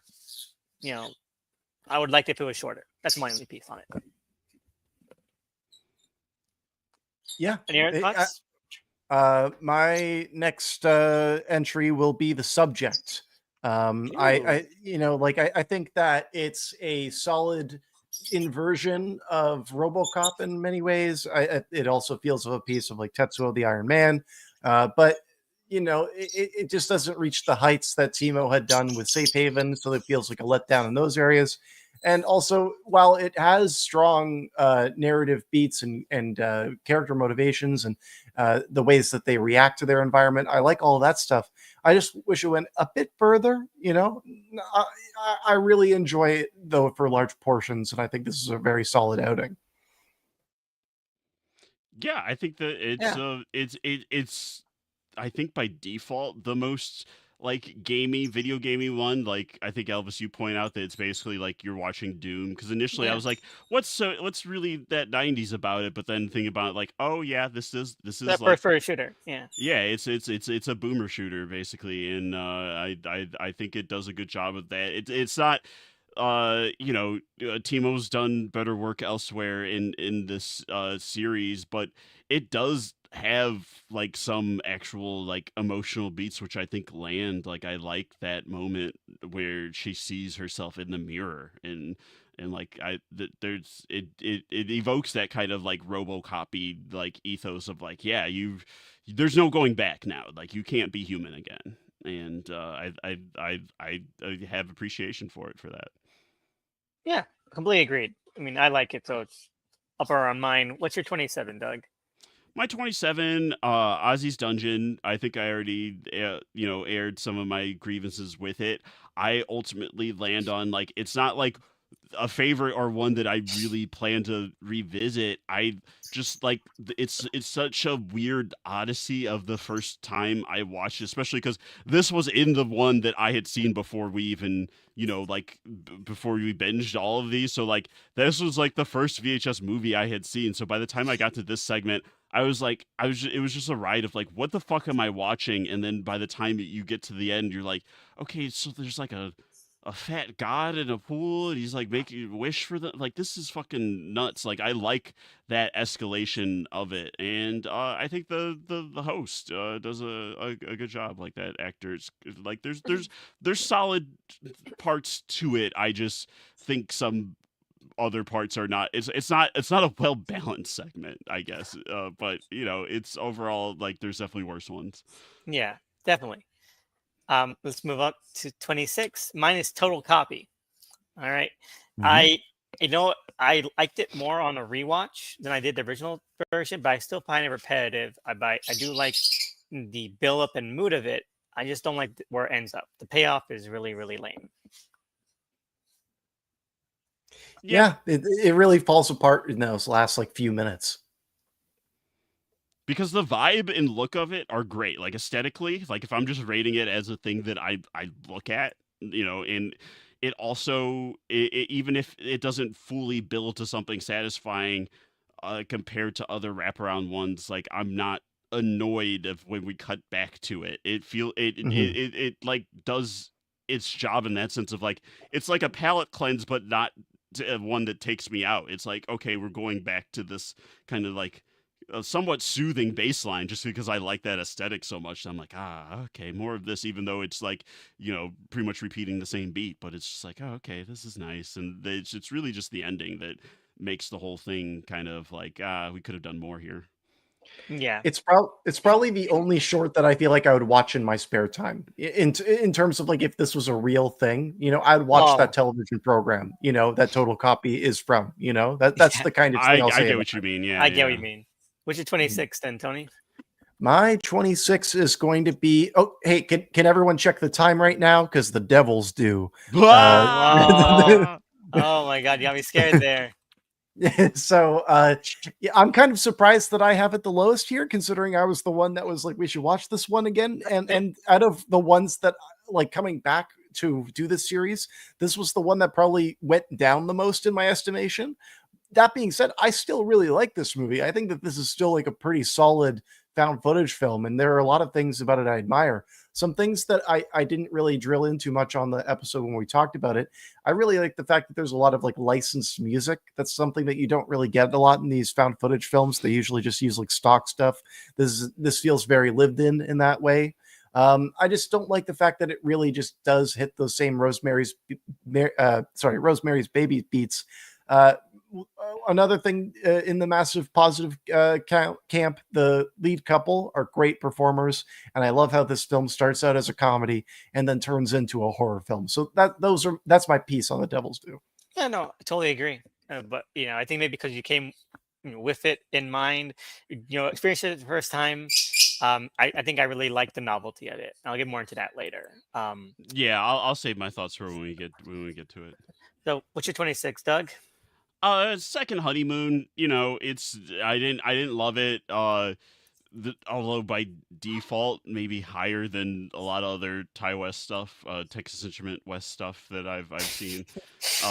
It's a concept where I'm like, you could do more with it. Like I feel like I've already went into this of like, yeah, why don't we see if it's called Second Honeymoon, so shouldn't we be seeing the second honeymoon, like with the girls, like that's where the real story is, and that we're kind of just like kicking rocks around for a lot of this. Like I think the moments at night where she has the cam and is like watching them are genuinely unnerving. So like that's where this is getting the most points of like, there is a creep factor there. It just they could have done a little more with this concept. Agreed. I like the point that you just brought up there, Doug. I think that there is a universe where you could have made this short just be about the two women on their honeymoon, and then the big like whole reveal is flashing back to reveal the husband was killed. I think that actually may have been a more effective version of the short. That'd be great because that's literally what it's called is Second Honeymoon. So it's like, oh, okay, that's the story. That's great. I mean, that's a really great point. Yeah. I would have made it much more higher on mine. 25 though, shredding. I agree with everything Doug said. I'm not going to belie the point. I just liked a little bit more. I thought that it took a little while to get there, but I do love the vibe. It kind of felt to me like Bone Storm 2, Bone Storm Light. So I really enjoyed it on those terms. But it should have been called Rack because that's a cooler name. I agree. Yeah, you're right about that. Yeah, and I also. Mm-hmm. Oh, yeah, you're right. That would have been a better name. All right. So what's your 25th, Tony? It's going to be the Army Men. These guys are an absolute delight. They make me smile every time they come on the screen. I clap like a seal. That's all I can really say about them. All right. You, Doug, what's your 25? I mean, this is going to be pretty quick because I also have Army Men at 25. Yeah, these guys. Hell yeah. They're delightful. I'm really charmed, and it's like, oh, yeah, the wraparound narrative doesn't even need to be narrative. Like they spoil it by tying this to a short that sucks. Where it's like you could have just had it be like just goofy interstitials like this, and that's probably the best case scenario for one of these. Like it's like why? What else do we need to be doing? You know, So like true. just do that. Yeah, I agree. Anyway, 24. But Supra Sick Infra. We already talked about it. I already said what I like about it. I'm not gonna, waste any more time on that. Um, Oh, okay. yeah, I mean, again, I think it's serviceable. It's executed really, really well professionally. I do love the gags of the Mhm. upside down when he walks through, walks out, them all falling and creating all these weird bruises that can't be explained. It's fun. Um, Mm. what's your 24, Tony? My 24 is phase 1 clinical trials. Oh my The god. Adam Wingard, with the camera in his eye. Yeah, I really like this one. It's a great funhouse ride. I think that was the first time that we called one of these a funhouse, I believe. Yes. Yeah. And it is kind of a quintessential one for these. The thing is that it just it has some weird like dated like politics. It has some things where it's like maybe less scary and just more weird in ways that are less interesting. Yeah, and I'm saying these things to really nitpick. The experience of watching it is still a lot of fun. It's a great short. Not a Yeah, no, great short, but a good short. I'll agree. It's why I haven't seen it yet. I agree. But you, Doug, what's your 24? My 24 is Stowaway. I think that was by default the best one out of Beyond. I don't think I Yeah. have any other Beyond ones higher up that would be surprising. I think it's like a well concept, a good concept, and I think that actress does a solid job. It's just like it starts to, like a lot of these segments, it does start to repeat itself. I just give it points for like, even if there's like, I can nitpick things about the script for it, which I think, like, yeah, in this case, the direction stronger than the script, but at least it doesn't end like a fucking slasher with like a monster running around killing. Like yes, she does. If there's an ironic fate she meets that undoes her, but it's like it's basically of her own choose. Like this is it follows through on what we see of her and the decisions that she makes, and it's not just like a monster that is now just gonna kill everyone. So Yeah. like I appreciate that about it. It's commendable. I agree. Um, again, so here's where we go into where I find ones I like. Okay, these are pretty good. These are my pretty good ones. Okay, 23 Suicide Bid. Okay, Mhm. I love the EC Comics Creep Show Tales of the Crypt vibe of this one. I think that the stuff at the very first 2/3 when they're in the coffin is really kind of eerie and creepy. And even the end is kind of creepy, a little bit unexplained, a little kind of over the top and rushed. But I like the entire thing. Good performances. Yeah, I agree. I mean, mine, I have it like slightly higher, but I overall, I mean, like in the episode, it's mainly just like the sorority girls themselves. They could have, uh, I mean, they're painted so broadly and so dumbly that it just makes that stuff like it's like purely comical. Where it's like, ah, I wish you maybe could have built in a better like emotional through line with them, maybe, or something. But otherwise, I think the stuff in the coffin itself is great. Yeah, I totally agree.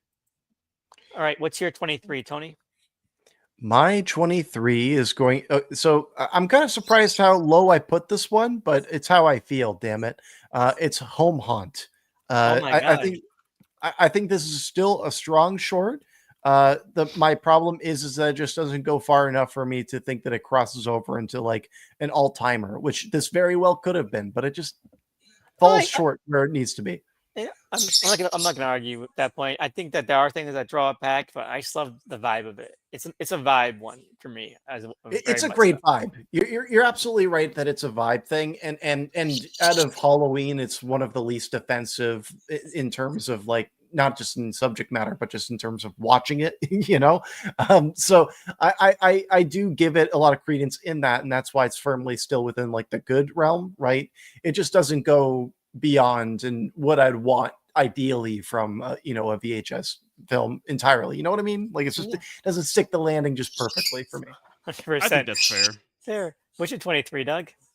My 23 total copy. I don't have much more to say about this. Like the only reason it's not lower, it is like the complaints that I had about the ending kind of squandering it are still there. It's just like the vibe and aesthetic of it. It captures that.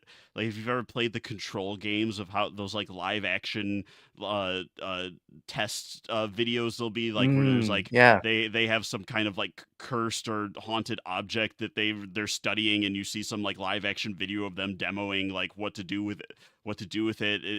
It captures that vibe, and I really like that aesthetic. So even if I narratively it doesn't fully pan out, I think it does get by on vibes. Oh, 100%. But let's go to my 22, the subject. I agree with everything that Tony said. I just like a little bit more because I do love just how audacious it is, and that goes a long way. But everything Tony said is completely correct. Completely correct. What's your 22, Tony? My 22 will be Total Copy. We've talked about this one quite a lot on this episode, surprisingly enough. It keeps on coming up. And it's the thing is this is my favorite wraparound. I think this is just a great way of keeping one in the VHS realm. That being said, there's still a lot of room for improvement. I also just really like the performances in this. I don't think we've ever talked about that element. I do buy these people. I buy that they sell this reality. So that's like where I'll leave my thoughts. No, they sell the genuineness of the talking head interview stuff, which is what makes the ending so much more disappointing because like you're getting the dread of it from them. The rest of it was much smarter than like how it ended, so that's really just the main disappointment of it. But overall, yeah, it's pretty much as good as you can do for those wraparounds. What's your 22, Doug? It's not the first of the month, but Devil's Due, baby, pay up. Yeah, I thought this was solid. This was a first watch for me.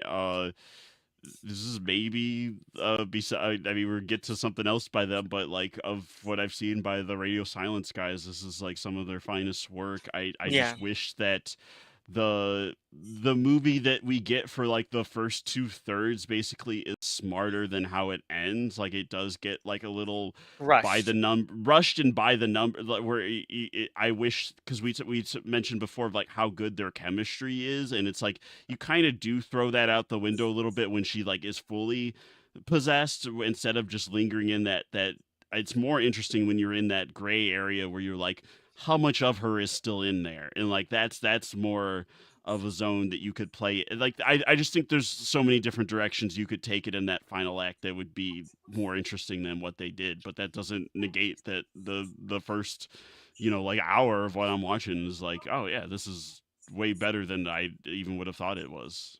Yeah, agreed. I'll explain more when I get to it. But for now, my 21 is Terror.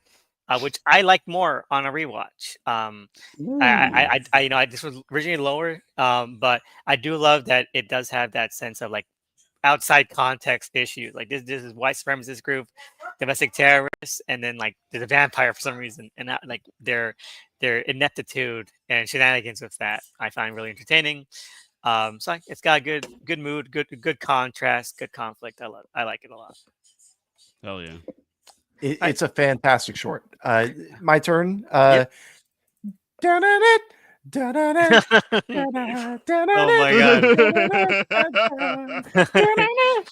not doing that again. Oh my god! I do the whole song by the end. Oh my god! So you guys both loved it more than I did. Any new thoughts, Tony? Yeah, no, like it's not that even that I love it, you know, this is still within my like good realm, right? But I do think as like a experience, the fact that there is a VHS short where you start in an airplane, you follow someone fly from the sky down to the ground, they land in an orange orchard, and then they have to escape via truck and then they're trash compacted. The fact that you can follow that whole journey and it actually sells it is a testament to its strength, in my opinion. You know, is it something where the creature design is very great? Not really. You know, the whole like burning the thing into their faces. I want to learn more about that. What do you mean by that? You know, when I see that, you know, like when it's all said and done, it alludes to things that are more interesting than it actually accomplishes. Though the things that it actually accomplishes are still relatively well done, so it's hard for me to really hate on it. You know, I totally agree. You know, even though I don't really like that much to begin with. What's your 21, Doug? My 21's Home Haunt. Yeah, I think that's of the like a couple of Halloween ones that aren't complete stinkers. Like this is really good. I think I already said in our main section on that I like that father son setup. That's really my main issue is that I like want some, even if I, you know, I don't need tidy resolution to any of these, but just like some kind of capper on that when, and then it's just things are escalating too much and we're focusing on that, but the escalation is fun. So like I think that's what makes this segment work. It's a fun premise. I, you know, Rick Baker cameo is funny. It's yeah, it's overall solid. Totally agree. Totally agree. I'll think more of it when it's in mine in about 10 minutes. So uh, now again to the 20, my top 20 where things get really good. We're in the next segment for me, next section where these are good ones. No Wake. Okay. All right. Good one. Yeah. No Wake. I love it. Okay. I want to say more of it when we get to Ambrosia, but No Wake. It kept me guessing. It was very enigmatic. It let me like, well, what's gonna happen next? And then that we got that answer to 2 shorts later or something. So I like it a lot. I just love the weirdness, the out of nowhere nature of like the threat there, and just the fun little shenanigans after that. I like it a lot. Right. All right. So, echoing what you just said, this is actually where my list transitions into solid. You know, it's not the great stuff just yet, but this is like better than good. This is solid. You know, Mm. and to start that all off, it's going to be Suicide Bid. Echoing what Elvis was saying about EC Comics, this is what this is through and through. I also really appreciate how lived in this story feels. Like I buy these people immediately. There's not a lot of characterization, but I feel like just down from the casting to the way that it's written, it all feels very authentic. You know, it's not going to, you know, melt your face off. It's not going to reinvent the wheel. But if you are looking for something like a VHS style, like this is what you want from a VHS film, really, right? You want to have something that's going to be like a mixture. You're going to have to take some things, you're going to have to roll with the punches a bit, but this is something that's going to leave you satisfied and full by the time you're done watching it. So that's why I like it so much. Hell yeah. Totally Yeah, agree. it's a good one. What's your 20, Doug? My 20 is the subject. Yeah, we've already talked about this on your guys' list. I guess I have it the highest, but it's yeah, I like it.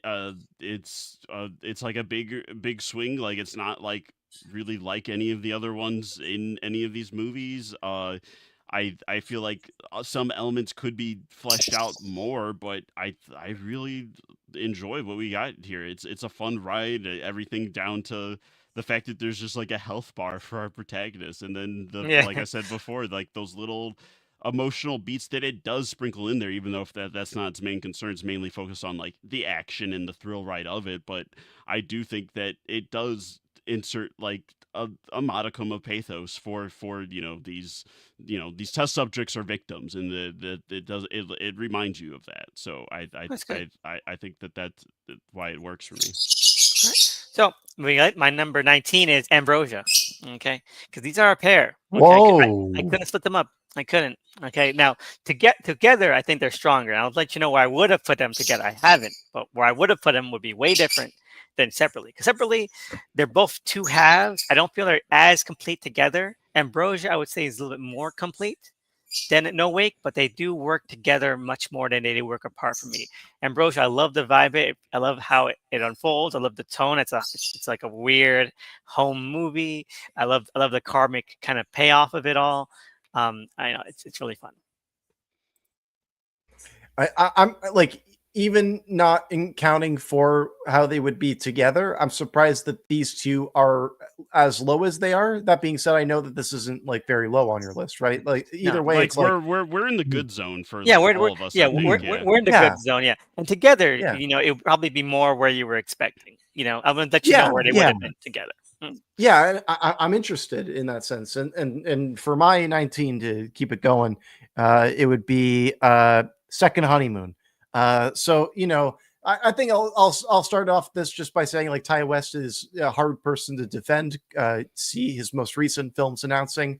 That being said, I buy into this world more than something like The Sick Thing That Happened to Emily. I feel like these two things are prisms of one another, and I just like what Second Honeymoon's doing a bit more.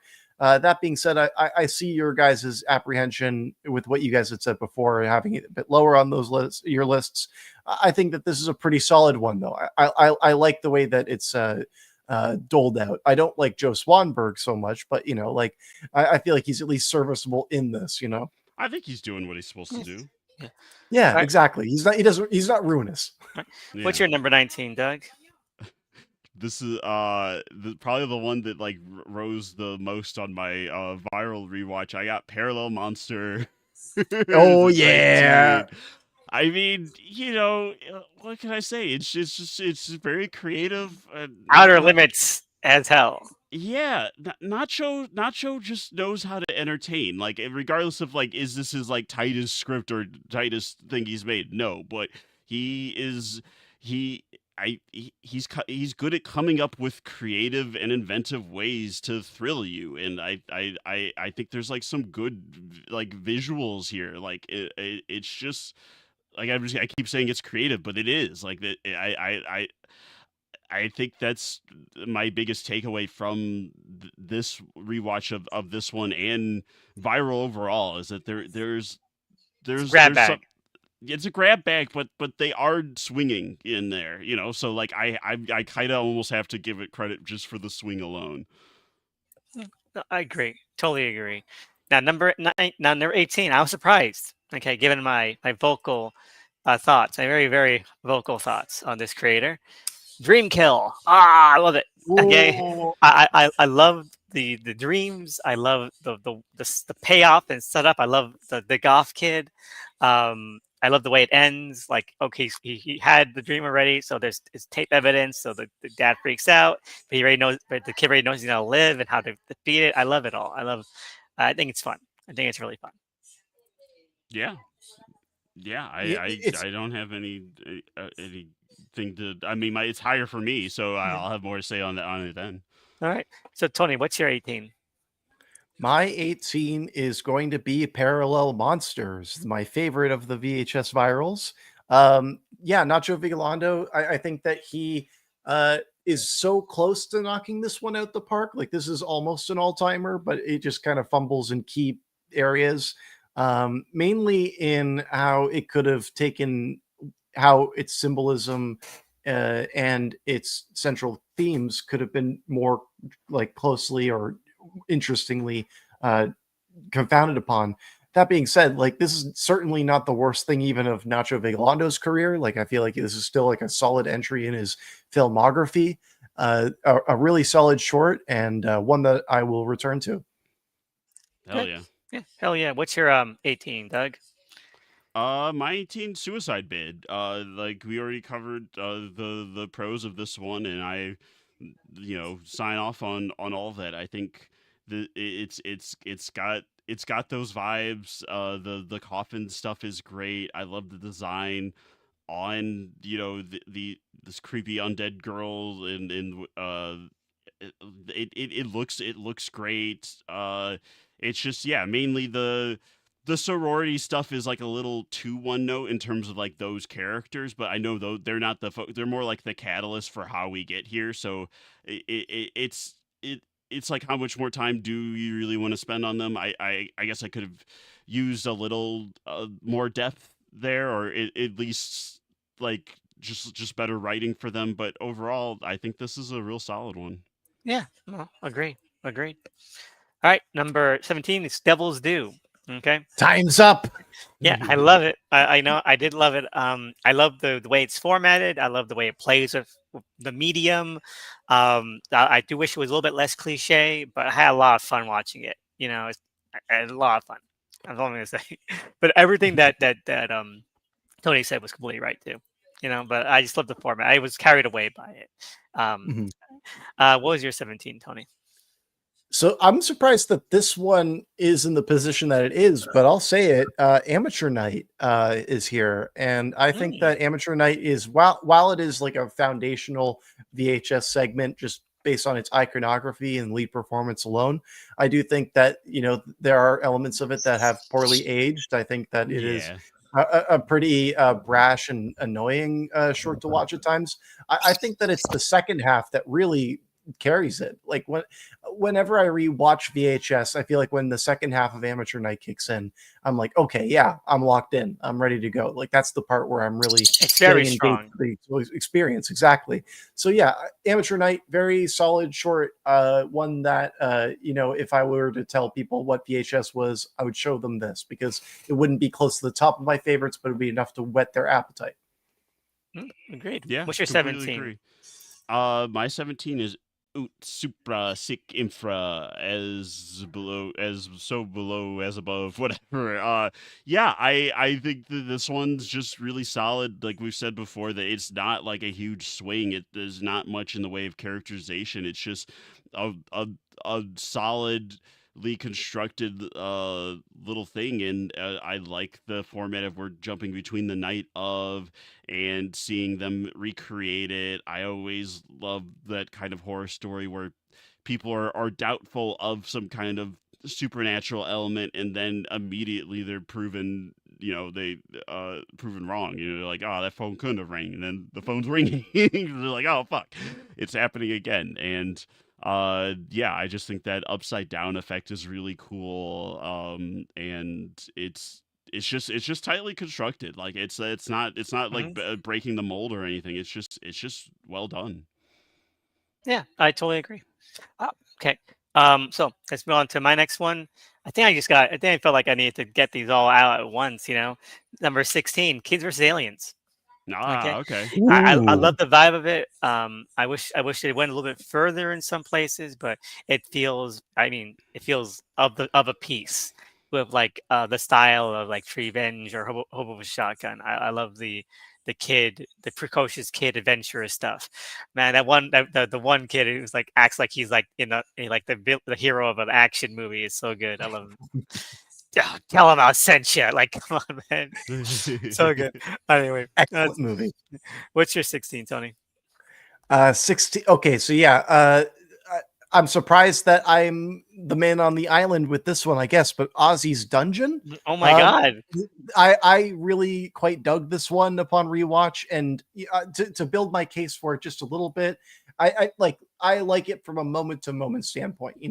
If you're I get sitting and that. you're wrapped up in it, if you're like you start it, you've got the kids show, you're watching the kids show happen, then you see like a kid get horribly injured, and it plays it as long as it needs to be, and just everything about it is paced so well. And I know that pacing, sometimes that could be like a hack thing to say, whatever, right? I just think from a moment to moment, how it carries you from beat to beat. I agree that it does, certain beats do fumble, but I do think that I get wrapped up into it a lot easier than I had done when I had first watched it.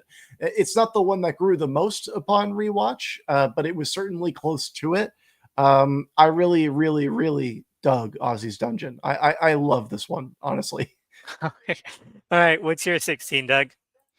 My 16's Amateur Night. Yeah. I think that everything Tony said about this kind of being like a great demo for like what VHS is. Like it's not the best one of all time, but man, like once it gets popping, the imagery you get there, the vibes, the the performance, it's got it all. Like yes, like I think those guys are pretty annoying, but at least there's like I can kind of differentiate them. Like they're not as bad as like some of the jock bro guys in other segments. So like I think even with some of the poor more poorly aged stuff, it still stands as like this is kind of like a foundational VHS segment. Yeah, I totally agree.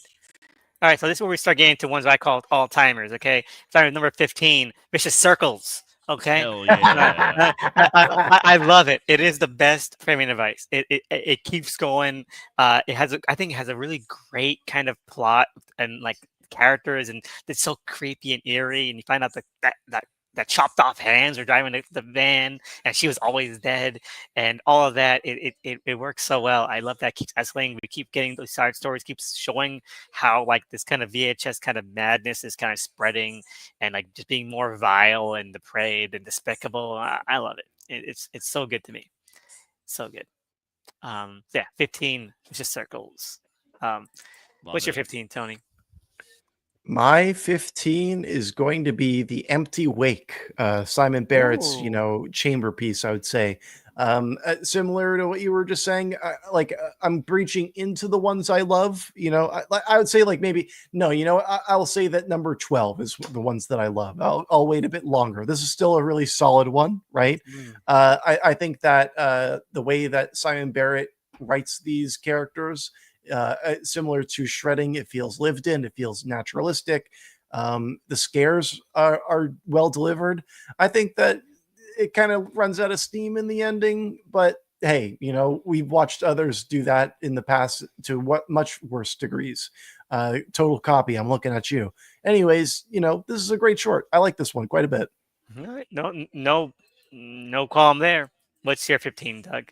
My 15 is Phase 1 clinical trials. I think it's a solid, really creative, solid premise, and it's just a well executed ride. Like I don't disagree with any of the points that like Tony. I think you brought up some elements that maybe aren't aged as well. Like I just feel like the female character is kind of just she's written like female characters in a lot of video games are like if this short was a video game, and it kind of does have like a video gamey like central gimmick that it's like, oh yeah, okay, she's a little underwritten there, but even with that, it's a blast. Yeah, it's just a really fun premise, and then that ending, man, goes hard.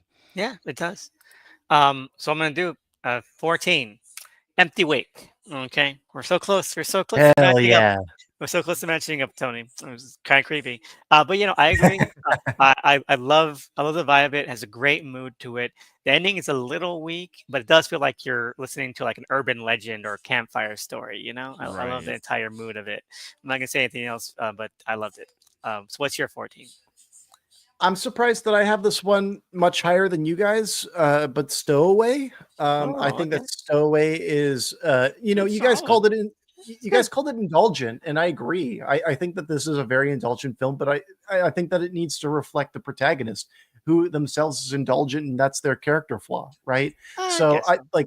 the thing I for thought me it was is more that repetitive than indulgent. Yeah, but I don't. that's what I sure, kind of sure, mean by indulge. I mean, like that. We kind of got it. get where Okay. it's going. We don't need to see this much of it. Okay, all right. So for me, like I'm looking at it from the perspective of like this is a person who's abandoned their child, and this is them kind of like following their passion slash obsession to its unhealthy end. And I like that their pain is excruciated throughout that because what they did was so selfish. And again, I think that Alana Pierce as an actor is fantastic in the role. Like I think that she does quite a great job. So yeah, there's hard for me to say many negative things about Stowaway. I quite dig it. No problem. What's your 14, Doug?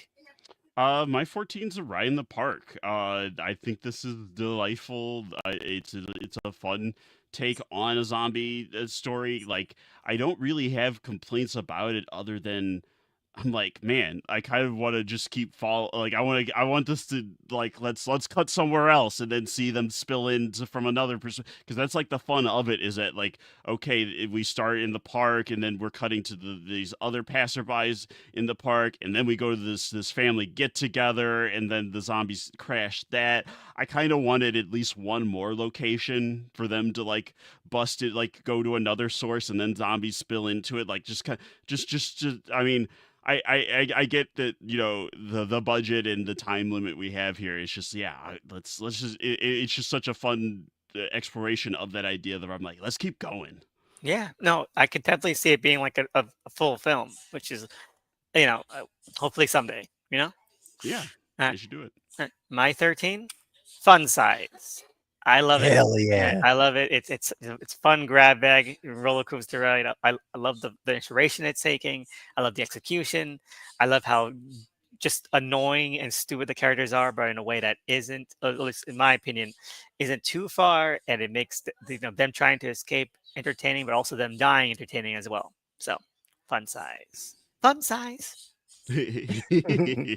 What's your 13, Tony?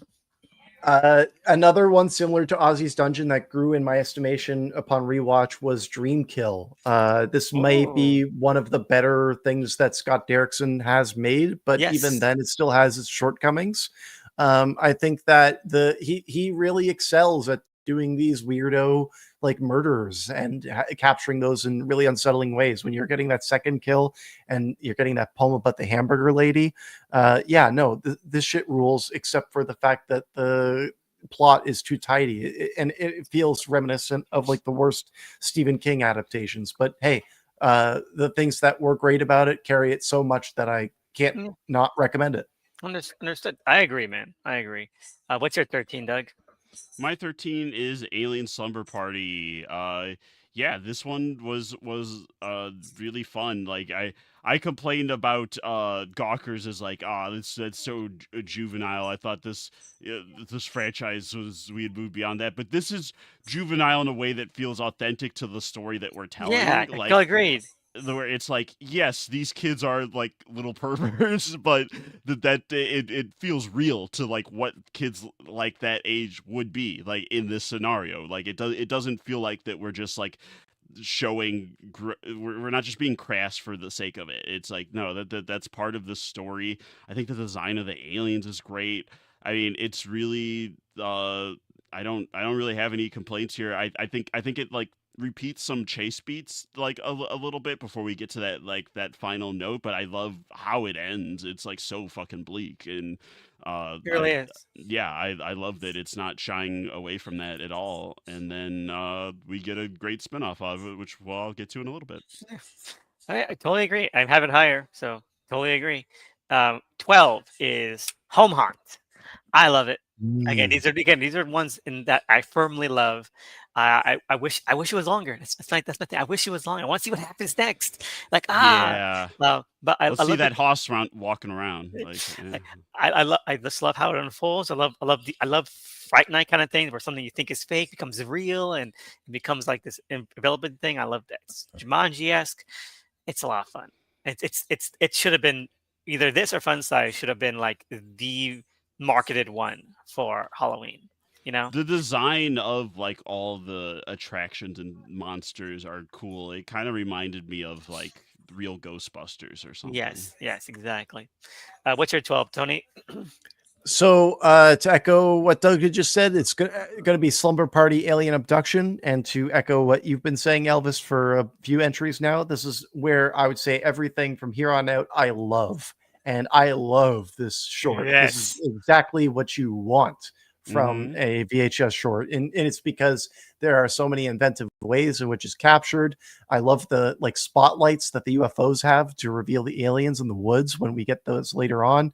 The whole drowning sequence is really painful and gross and despicable and despicable in a way that like doesn't make you lose trust in it. It's actually quite a like adept filmmaking, and we'll talk about more about Jason Eisner later on because I have the other film higher, but I think that Jason Eisner is a fantastic filmmaker, and this short is nothing but a example of what he can do even on a lower power level. 100%. I agree. Again, it's high up there for me. you know. Yeah, hell yeah. What is your 12, Doug? All hail Ratma. I have Storm Drain Oh at my god, I forgot you 12. guys didn't say All Sword Jam hail yet. Ratma. I feel I kind of mean, insane for having I it solo. I mean, I get your complaints, Elvis, because like I do when it ends, I want to see more, but in a good way, where it's like I don't, I that would be so fucking cool to see more escalation of like how this cult builds out that there's like a new prophet of Ratma, but like I think that there's like a clean arc there of this like star chasing journalist. She thinks she, deserves this better beat. And she gets what she wants in the sickest way possible. And like, it's like, all right, well, this, subterranean rat god has now chosen you to be its prophet. So you got the big break you wanted, kid. Here it is. And I just love those kind of like ironic twist endings. It's like, be careful what you wish for, because you might get it. Speaking of ironic twist endings, is my next one. Parallel Monsters. Hell yeah. Yeah. I love it. I love the worlds, but I also love the juxtaposition, the parallels. Like because it just shows like on each world they're as kind of stupid and naive, but also inconsiderate, and what that means, and they just deserved it. They deserved it, in their own different ways. Mhm. So I love Parallel Monsters. It's fun. Everything that you guys have said already about it, completely true. Fun, over the top, in the best way. So good. What's your 11, Tony? It's going to be fun size. I Ooh. really like the comparison you made to Poppy's Playtime in how it feels like those like almost children mascot based horror games. I just played this game called My Friendly Neighborhood. This short feels a yeah. lot like My Friendly Neighborhood, to be honest. And I just love it. I do. Like I don't think it's as strong as other Casper Kelly joints. This would probably be not the first one I would rewatch. But also similar to Amateur Night, I would show people this segment to whet their appetite for what a VHS film is. I can see that. Yeah. I Uh, mean, it didn't work for me in that way, but I get what you guys are I, saying. I get what you're saying too, Doug. Trust me. Yeah. I was like on the fence about it until I rewatched it again, a little bit. I love parts of it, like, but was that really that good? But no, when I watched it again, like, no, I'm firmly in its camp. What's your 11 though? My 11's Kid versus Aliens. Like, I Ooh, think hell this yeah. is like Hell yeah. the segment. The short was great, and then this is like kind of the platonic ideal of like how do we flesh that out. I think Jason Eisner he has juice, and I just feel like I'm in good hands when I'm watching one of his movies. This is probably like one of the best versions of that kind of Amblin vibe, because it doesn't it it doesn't so many of The those kids kind are of the kids are good. the kids are good, and it does the scares feel like there is like danger in tension. Like there's so many of these kind of things where it just feels like sometimes I hate when people throw around terms like plot armor, but like when I'm watching something like Stranger Things or that ilk, I'm like, these kids are fine, nothing's ever gonna fucking happen to them, and I'm not there's like no tension to that. But this feels dangerous in that way that at least in my memory of watching some of those Amblin movies where I'm like, oh, this is crazy that a kid's going through this. Yeah, it's obviously not as scary as an adult, but in your mind, you're like, that's insane that would be in a kid's movie. But this is like almost like a literalization of your memory of what those movies felt like. Yeah, agreed. Totally agreed. Anyway, we're into our top tens, man. All right, Yeah, let's see. Pop Countdown. Number 10 for me is Orion the Park. Okay. Yeah. It's Everything really that good. everything that said, if Doug said was right, I don't want to repeat anything. 100%. It just means more to me in number 10. Okay. What's your 10?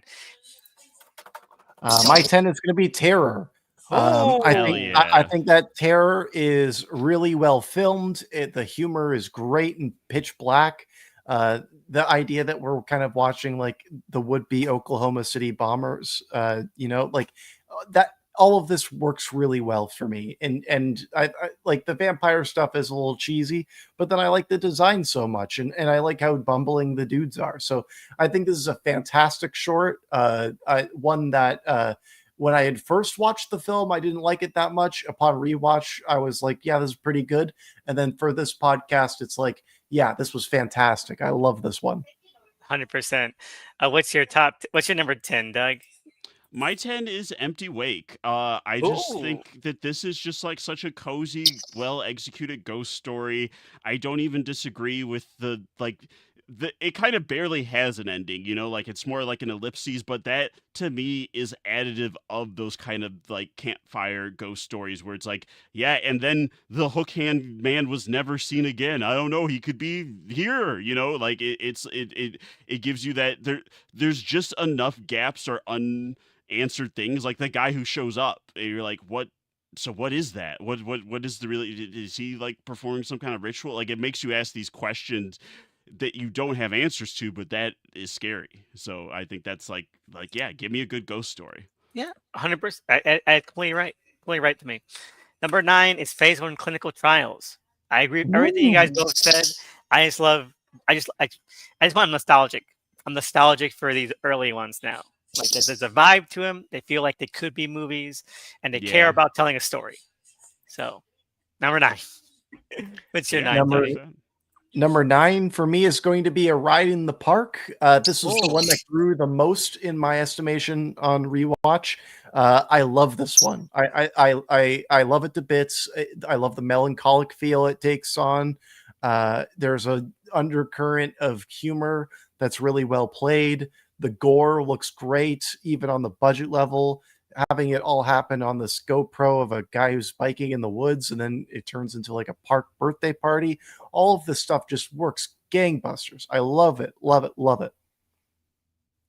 Yeah. All right. What's your number 9, Doug? My number 9 is Ambrosia. I agree with you, Elvis. Like if it's already pretty high, but if they were one segment, it would probably.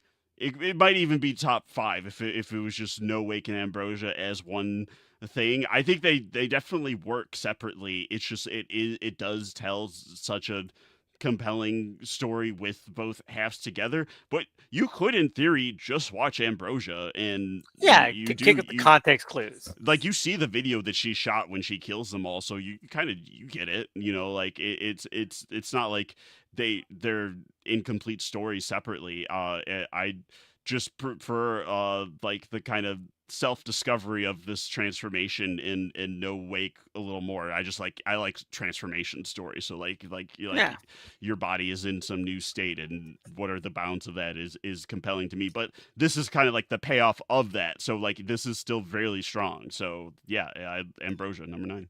Yeah, I know. I'm going to say it. If they were both one segment, they would have been my number 8. I'm going to say that right now. Okay. Or they would have been number 9, I guess, because they would have been higher and everything would have been shipped lower, whatever. So they would have been right above Phase 1 clinical trials together. But my number 8 right now is Amateur Night. Hell yeah. I love it. Yeah. Respect it. It's one of the quintessential VHS segments, it's again, it's just the right amount of skeezy for me, and just for that karmic justice on top of it, like they balance each other out perfectly. What's your number 8, Tony? My number 8 is going to be Ambrosia. I think that Ambrosia, just taken on its own, I think Elvis, you had made the point that it felt more self-contained than No Wake, and I agree in that department. Though that being said, I feel like it's almost too quick. I feel like I could have had a bit more here. That being said, this is a fantastic short. I love how we get these character dynamics between this family. The gunfight that we get in the latter half of it is great. The reveal of the water gun and the RV and all that stuff, fantastic. The whole ritual of like this family murdering people. I'm asking questions at every point, but I just really enjoy Ambrosia. That's where I'll leave it. Yeah, it's great. And I assume, Doug, is your number 8 going to be? It's No Wake. Yeah, like it's hard to separate them too much. Like even Yeah. if I have a slight preference towards one, it's like they are ultimately one story. Like I've said, I really like just like that self discovery, and it's more like I just really there's something compelling and kind of eerie about the fuzziness of like we don't answer what the lake is or like how it's done this, but then also has it changed them in some fundamental way, because that eerie note of like the the one girl suggesting of like let's look at the video that we could have got the license plate.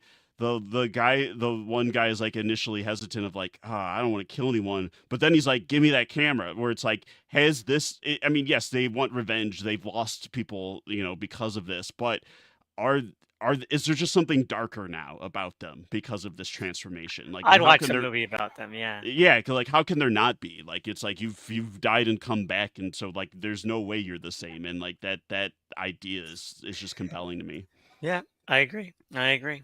Um, and so my number 7 is Bone Storm. Yeah, baby. Bone That's hilarious. I'm cackling. Okay, Bone Storm rocks. It is it is so fun. It is like it is like what if your dumbass teenage cousins or brothers and his friend just made like a VHS segment. It rocks. It is so cheesy, so corny, but so like genuine feeling of how stupid and campy and how wannabe cool it is. I love it. I love it all. And the design on the undead is like they look fucking awesome, Yeah, they man. do. I don't know, they look cool. Yeah, it rocks. It rocks so much. What's your 7? So my 7 is similar to Doug. I'm gonna do No Wake. Yeah, I do we all kept it prefer together. this. Yeah. Yeah, right. Like we all did do a bundle deal with them, and like so now that we've done it, I just want to know, Elvis, what would you put? Where would you put the Oh, two? I said together I would have put them right above phase 1 clinical trials. Okay, all right, that's fair. So yeah, No Wake. For me, I just really like the experience it takes you on. The way that you really feel and hear the whizzing of the bullets on the boat and in the bodies of these people, and It's intense. it really is, right? And you really buy that these people have been killed. And there's a part of you that thinks like once they're all been shot, like there's a chance that the short's going to end in the next 5 minutes. But the fact that it takes the extra time to like show the steps of these people after they've survived this thing. And to echo your point, Doug, about like how their character may have even changed in the process, all of those questions are on the table, and I like the fact that it is so opaque, and that's why it's higher than Ambrosia for me, because I like that it leaves those questions lingering, and Ambrosia doesn't need to answer those questions. I just like the fact that those question marks are left bare. Agreed. Yeah, it's compelling stuff. And I love Doug mentioning in the other time that the names are very clearly switched. You know, Right, like are they fucking with us doing that, or like what or was like the thinking there? I think you're right. I think that the idea is that you get 2 VHS tapes. You don't you get both these things. Like, You they're label them connected. wrong. You label them wrong. Yeah, I think that's an extra layer. I love it. I love it. Yeah, I'm gonna assume that's intentional, in because that is cool. Because that's like that is true to anyone who's owned tapes and made their own tapes. Like you're not gonna label every. It's hard to keep track of that shit. Exactly. So you just know that these two are connected, and so you just tile them. But what's your 7 then? My 7's Dream Kill. The Oh, best thing Scott Derrickson has made, I guess, because it's like Whoa. I just think we've talked about it when we did the episode. He can be hit or miss for me as a filmmaker. This has some of his weaknesses are still there, but because of it, yes, it is overly tidy in terms of like the mystery in how that's resolved, but it kind of just doesn't matter to me because of how tight the actual like filmmaking is in terms of like what we when we are watching those dream tapes, like the vibes are so fucked that it really sells that idea. Like if these VHS movies are supposed to be, we're uncovering like these cursed tapes, these cursed objects, like this is not stuff I'm supposed to be seeing. Like yeah. he really captures that in yeah, in some of his longer narrative films, he stumbles in trying to connect that nightmarish imagery to a narrative. This one doesn't have to like do as much connecting just because it's shorter. It's a shorter, tidier story, Yeah. so it doesn't need to really stumble over itself in that regard. So I think even with the weaknesses that he does have as a storyteller, it kind of just walks around those. So like Yeah. that's why this one's so strong for me. I agree. I agree. So number 6 is Third Party Alien Abduction. You guys already said the Yeah. both of it work. I love yeah. I love that it feels so genuine to like Mhm. teens messing around. So I'm gonna say you guys already said everything else that needs to be said. I think. What's your 6, Tony? My 6, to echo what you had just said, is Kids versus Aliens. Mm. I love Jason Eisner. I think that he's a fantastic filmmaker. He's a Canadian guy, and when it comes to other Canadian filmmakers, you see some people who make it and some people who are able to get all of their films made. It's sad to see such large gaps in the filmography of Eisner, even if he's doing Dark Side of the Ring. I wanted another movie from him every year or two. Like, this is a guy who, like, I want to see every kind of weird idea he has. The fact that this is like such a perversion of Amblin, and still feels like an authentic expression of somebody, like it really is a magic trick. And it's not like my favorite movie of all time or anything. It's not like amazing, but it's still a movie that I would heartily recommend to people, and it would be a great primer to Hobo with a Shotgun. Oh, no, I agree. I totally agree. So That what's would your be a great 6? double feature. Yeah. My 6 is To Hell and Back. I mean, what a Oh, ride! This is just I know. one of the best segments. Full stop. It also is crazy that the feature film by this director, like, he does both in the same year. It's like, what a strong 1-2, because I mean, I'll talk about that other one a little bit, but yeah, To Hell and Back is like everything you could want. It's so damn creative. Like, it doesn't, it sidesteps any, like, I'm not asking logic questions of like, how is the camera also transported to hell? I don't give a shit, because I'm just locked into the thrill ride of having this. And like, hell is so well conceptualized, even on what I'm sure is like no or a shoestring budget, but it's like, it looks great. Like, the creatures are great.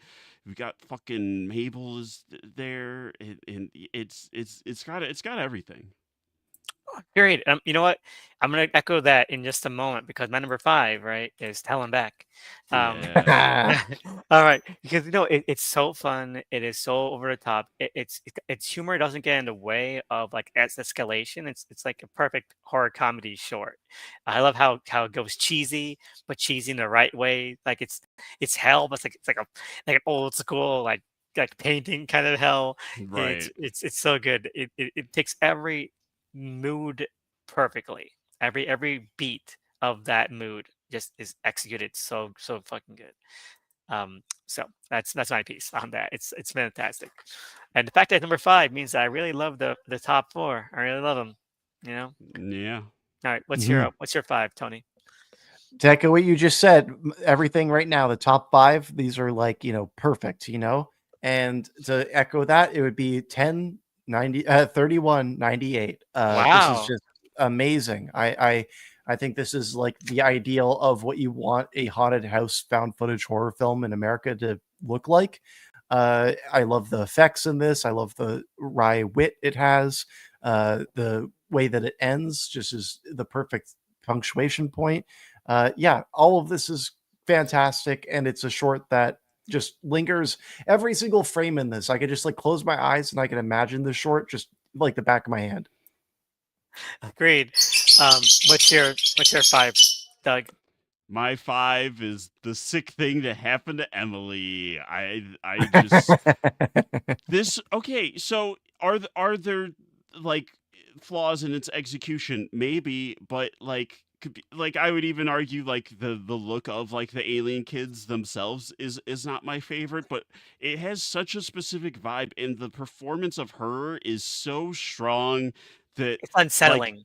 it's unsettling. Like, I wish she had a better scene partner, but yes, but I could also excuse that within the reality of like, well, this guy is like the character is putting on a performance, and maybe he's just not a good, like he's not a good actor, the character. So that's my headcanon to excuse that. And she's so strong that it kind of just doesn't matter how good anyone else is, and it feels it also in a different way than Dream Kill feels like something I shouldn't be seeing. It's like almost too intimate. I'm like looking into Yes. like it's and no one else should be seeing this in terms of like this whole government, like the boyfriend's peering into her life in this pervasive way. It's like we're all voyeurs in this. It's like making me complicit in it in a way where I'm like, no, wait, I feel bad that I'm watching this now, but in a way where I'm like, this is actually what the short is about.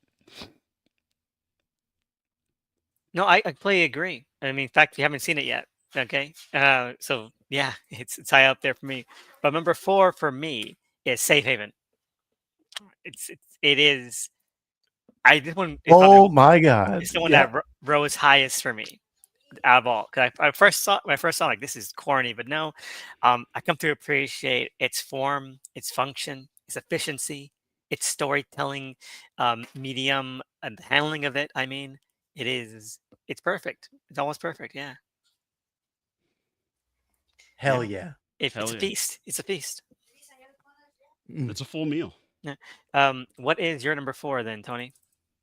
My number 4, I feel like I'm a man on an island with this one, but I'm gonna say it anyways. I'm gonna bat my chest with this one. It's fucking Hail Ratma, bitches. It's Storm Oh my Drain. God. I had mine at 12. It's not like top 10, but I liked it. Yeah, no, like I'm more so saying because like Elvis had it like at what, like 30? Like Yes. like it was, so I it's didn't like it. yeah. So for me, like I see this, as this is a comedy, like first, and then a horror second, but it still does both these elements exceedingly well. I like the creature design for Ratma.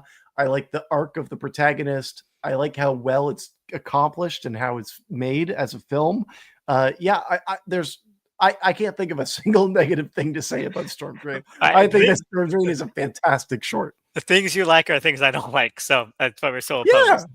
yeah, exactly. It's like It the makes things, for the good things that conversation. So exactly. what's your 4, Doug? My 4 is Terror. This Oh one my God. really Mhm. So good. surprised me. Like, cause not that I guess I just didn't know anything about its reputation going into it, where it's like other ones kind of have some kind of cultural reputation, like some of the ones that I'll get to it in my top 3, but like I never heard anyone ever talk about Terror, so I'm like, this must be one of the disposable ones. And then the fact that it's like such a bananas take, like the discovery of seeing what it's about, like I'm like, okay, pretty quickly I'm like, all right, there's some compound, these are some white supremacist domestic terrorist thing. What's this? They keep executing this. That's the same guy. Wait, and it's just repeat footage, and then like realizing how bananas this premise is, and then the escalation of it, and then the comedy of how big of bozos they are. It's like, yeah, of course they're undoing. They're fucking shitheads. Yeah. And I'm gonna ignore the tie-in to That's totally how. to Holy Hell, but I do like that it does acknowledge that it's like, yeah, the police are supporting this to some capacity, that it's like that this is not white supremacy and policing are not like separate things, that this is like it's all the same shit. And so I appreciate that when like one of these segments, I just come to these to be entertained, but when I can get something where I'm like, oh, this is like actually about something too, like that's like it's like it's a full meal. Yeah. It's a Speaking- fantastic short. Number 3, your top 3. Here we go. Sick thing to have Emily. All right. Hell yeah. Now you're on an island, Tony. Hey, I got enough bananas to feed me for weeks. Echoing everything that Doug said, it feels just so perverse. Like this. It makes me sick. It's a subject matter that I think is handled delicately enough where it doesn't feel exploitative. and it feels like just the thematics of it. I think there's probably some of the best thematics and the way it's used those thematics of any of these shorts, and that feels obviously bent toward horror, but it feels at least a little bit more dignified, in my opinion. It's horrifying, but it's handled with some grace. I love it a lot. Mhm. It's a fantastic. I wish. I mean, I want that actress to be in lots of stuff because like she just has She's got the it. way she's emoting in ways that I'm like, I don't know that I've seen this in any performance before. Yeah, it feels too real sometimes. Yeah. What's your number 3, Tony? My number 3 is To Hell and Back. Hell Yeah, yeah. so I just love the line that it is able to balance in terms of the horror and the comedy. Is similar to another one that I'll bring up very soon. But the thing with this is that I love Mabel. I think that as a performer who kind of centers the piece, she just really drags it along in a nice way. She's a And then star. absolutely. And then I also like the central friendship. I think that like what they're doing is like fun and charming. And then the whole twist at the end, it is a gut punch, but you don't feel too bad because it feels all within universe. It is to survive such an ordeal as going to hell kind of. It only makes sense that they would die upon return. So I quite dig To Hell and Back. It's a very sound picture. Yeah, and they probably went to heaven, so that's good. Yeah, they were very kind, you know. They seemed like nice, chill dudes. On the VHS like moral spectrum, they should be canonized as Yeah. sainthood. There are no sequences where they're trying to like peep on naked women without them knowing. They're like, They just know oh, immediately they're saints. what are these witches wearing under those robes? They're just doing their job. They're just doing their job. Hey, are you wearing any panties? Like that would be like VHS 1 version of this. But the fact that like this is always going to be centered in how to portray these characters, not just in a grounded way, but like in an interesting, unique to the genre sense. So, like yeah, they're I dopey, really but they're like lovable oafs. It's Yeah. like it'd be like, Yeah. what if Homer Simpson got sent to hell? He did Yeah. multiple times. Anyway, what's your number 3, Doug? My number 3 is 10/31/1998. I mean, this is, yeah, I think just from Oh my God, our number ones are gonna be the same, aren't they? I don't know, maybe this is the best We'll thing see. radio silence has done. Yeah, to this date, I think it's just so strong. It's a thrill ride. It's we've already said all of it. It's like Yeah. the ideal haunted VHS. house. Yeah. It's ideal VHS, ideal haunted house.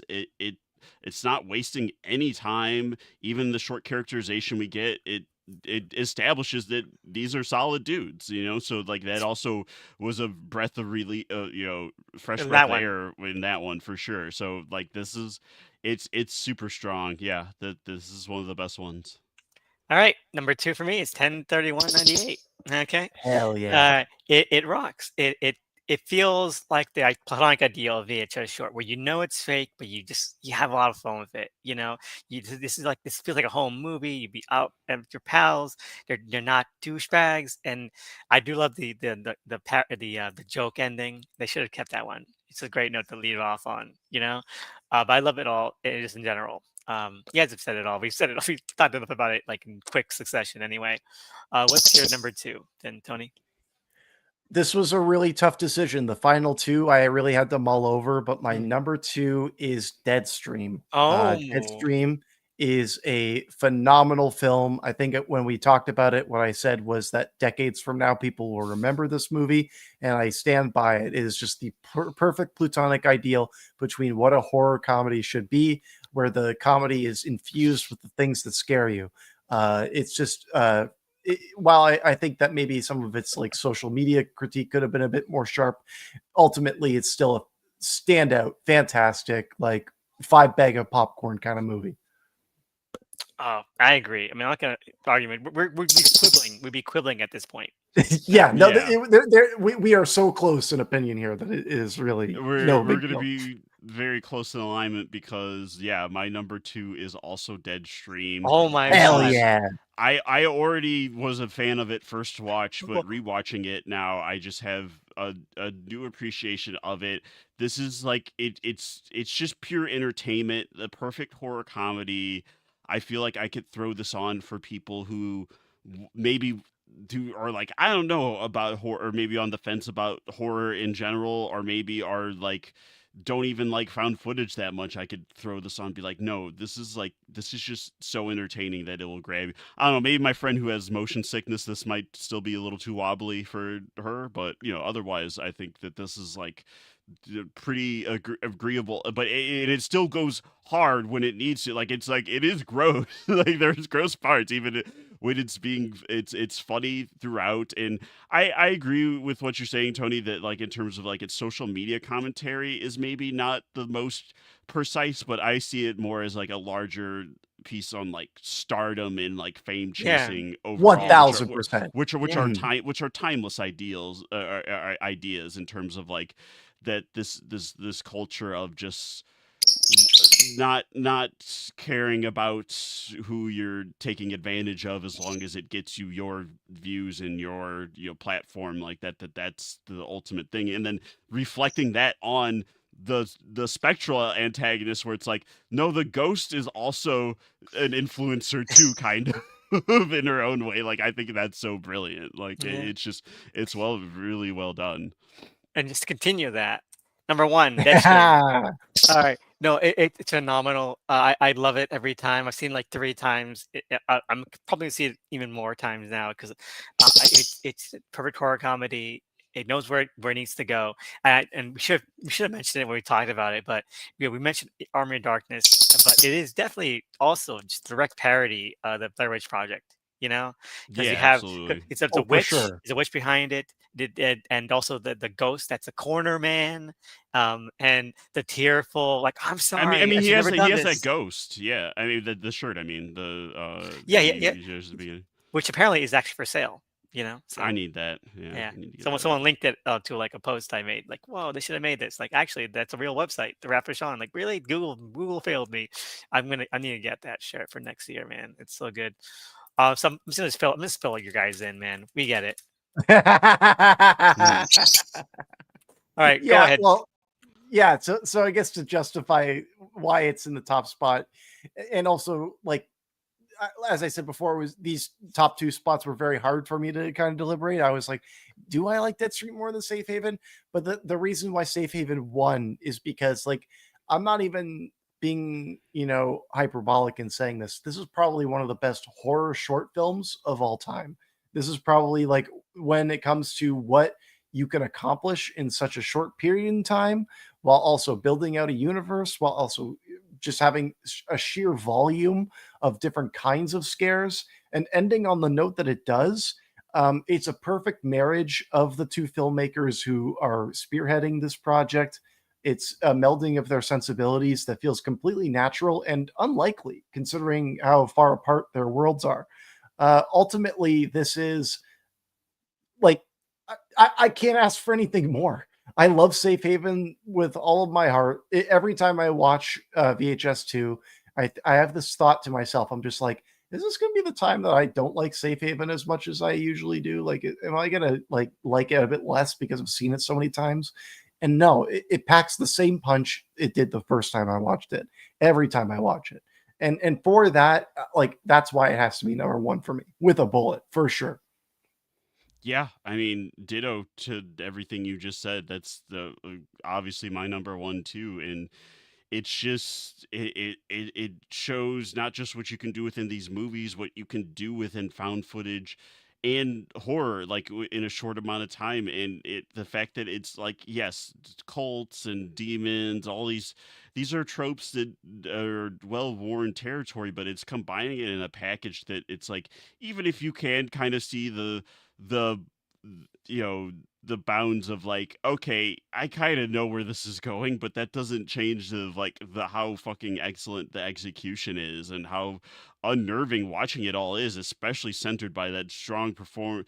I mean, all the performances are good, but like the actor who plays the cult leader, the father, like he is so fucking good. Like, Oh it, my god. especially when the turn comes and it's like full on like psycho killer, and then he's like singing. It's everything you want from a scary villainous performance. Like he just delivers. This segment delivers. I agree. I agree. I mean, so I want to look. I'm looking for all the ones we have, right? And it seems that the clear winners as the best VHS movie is, well, 1, 2, and 85. One, yeah. So what I will say is 85, without a doubt. When coming back to this, I was like, this has to be one of the best VHS films. Like I had that feeling in my heart when we came back to it, and I didn't think that that would be the case coming back. I thought that maybe 94 or 99 would shake it out, but 85 growing in that way is a nice confirmation in my eyes, at least. Yeah, I mean, I'm not gonna flump it. Like, if there's three you can see, I'd say 1, 2, 85, solid. There's obviously ones that have really good ones in our top 10, clearly, but yeah. So Yeah, it's surprising because 85 has two of my least favorite ones, but it also has like some of the best ones. So it's like that. like three of the best ones, yeah. Yeah, so that just overrides it, I guess, and takes it over the top. And Yeah. then the other great ones are just kind of like Scattered. scattered throughout. So that does track that even with the faults that, because like I said, the first one was very shaky for me, where I was like, did I make a mistake signing up? Even though it has those great segments where I'm like, I don't know, is this gonna be the vibe? But now looking back, it's like, yeah, it did set such a strong foundation, even if thankfully you moved away from that, the rapiness of that one, mostly, although circling back to something else weird in Halloween, but uh it's been a ride. It is. All right. So, Yeah. final verdict. Did they make another one? I think they should take some years off, Yeah. like a It's, couple. it's time. Time for hiatus. I don't even think it's because we have experienced these things so close to one another. It's literally just this final stretch of them. We've been able to see how the wheels have fallen off. And Elvis, you would phrase this Shudder era as particularly morally, creatively bankrupt. And I, Mm. to an extent, agree with that in the sense that they aren't doing as many major swings in this era. And they're also going for this horror comedy route. But then with Halloween, it feels like it's fully committed to this kind of selling out, going to the it's the brand for Shudder. Shudder, it's going to be like the face of it every Halloween. It's a formality at this point, and it's like, you know what, the reason that these things grow in cultural admiration is because of the memories that they create enjoying these things. And when you put these things so close to one another, it becomes a lot harder to appreciate them on their own. And I think that our lists exemplify that to the T. Yeah, Agreed. 100%. Because without even having to look at the averages, it's like just the Halloween overall, even with the couple segments that are really really strong in it, it's like that has to be the worst one, and it's just really. Even the best ones are like kind of like these are pretty good.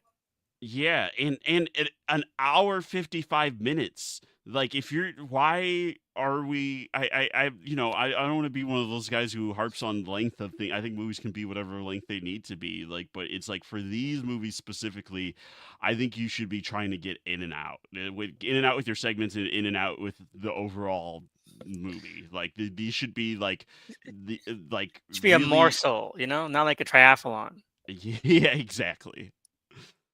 So, I guess it's happy Halloween. I guess Yeah, happy Halloween, everyone. Happy Halloween, motherfuckers. Hail I don't know. Rotma. I don't know what we're gonna do next, but hopefully something a little Whatever. better. Yeah, whatever we do, I'm down. That's what I'll say to that. All right. So Yeah, we'll find I something. got to rush out, so we're not gonna do the sign off Yeah. this time. All right, but Take it Yeah, easy. everyone, you guys know where to find us. all right, Yeah, have a great time. Take it easy. Have a great holiday. Happy Halloween. Goodbye. Bye. Good evening.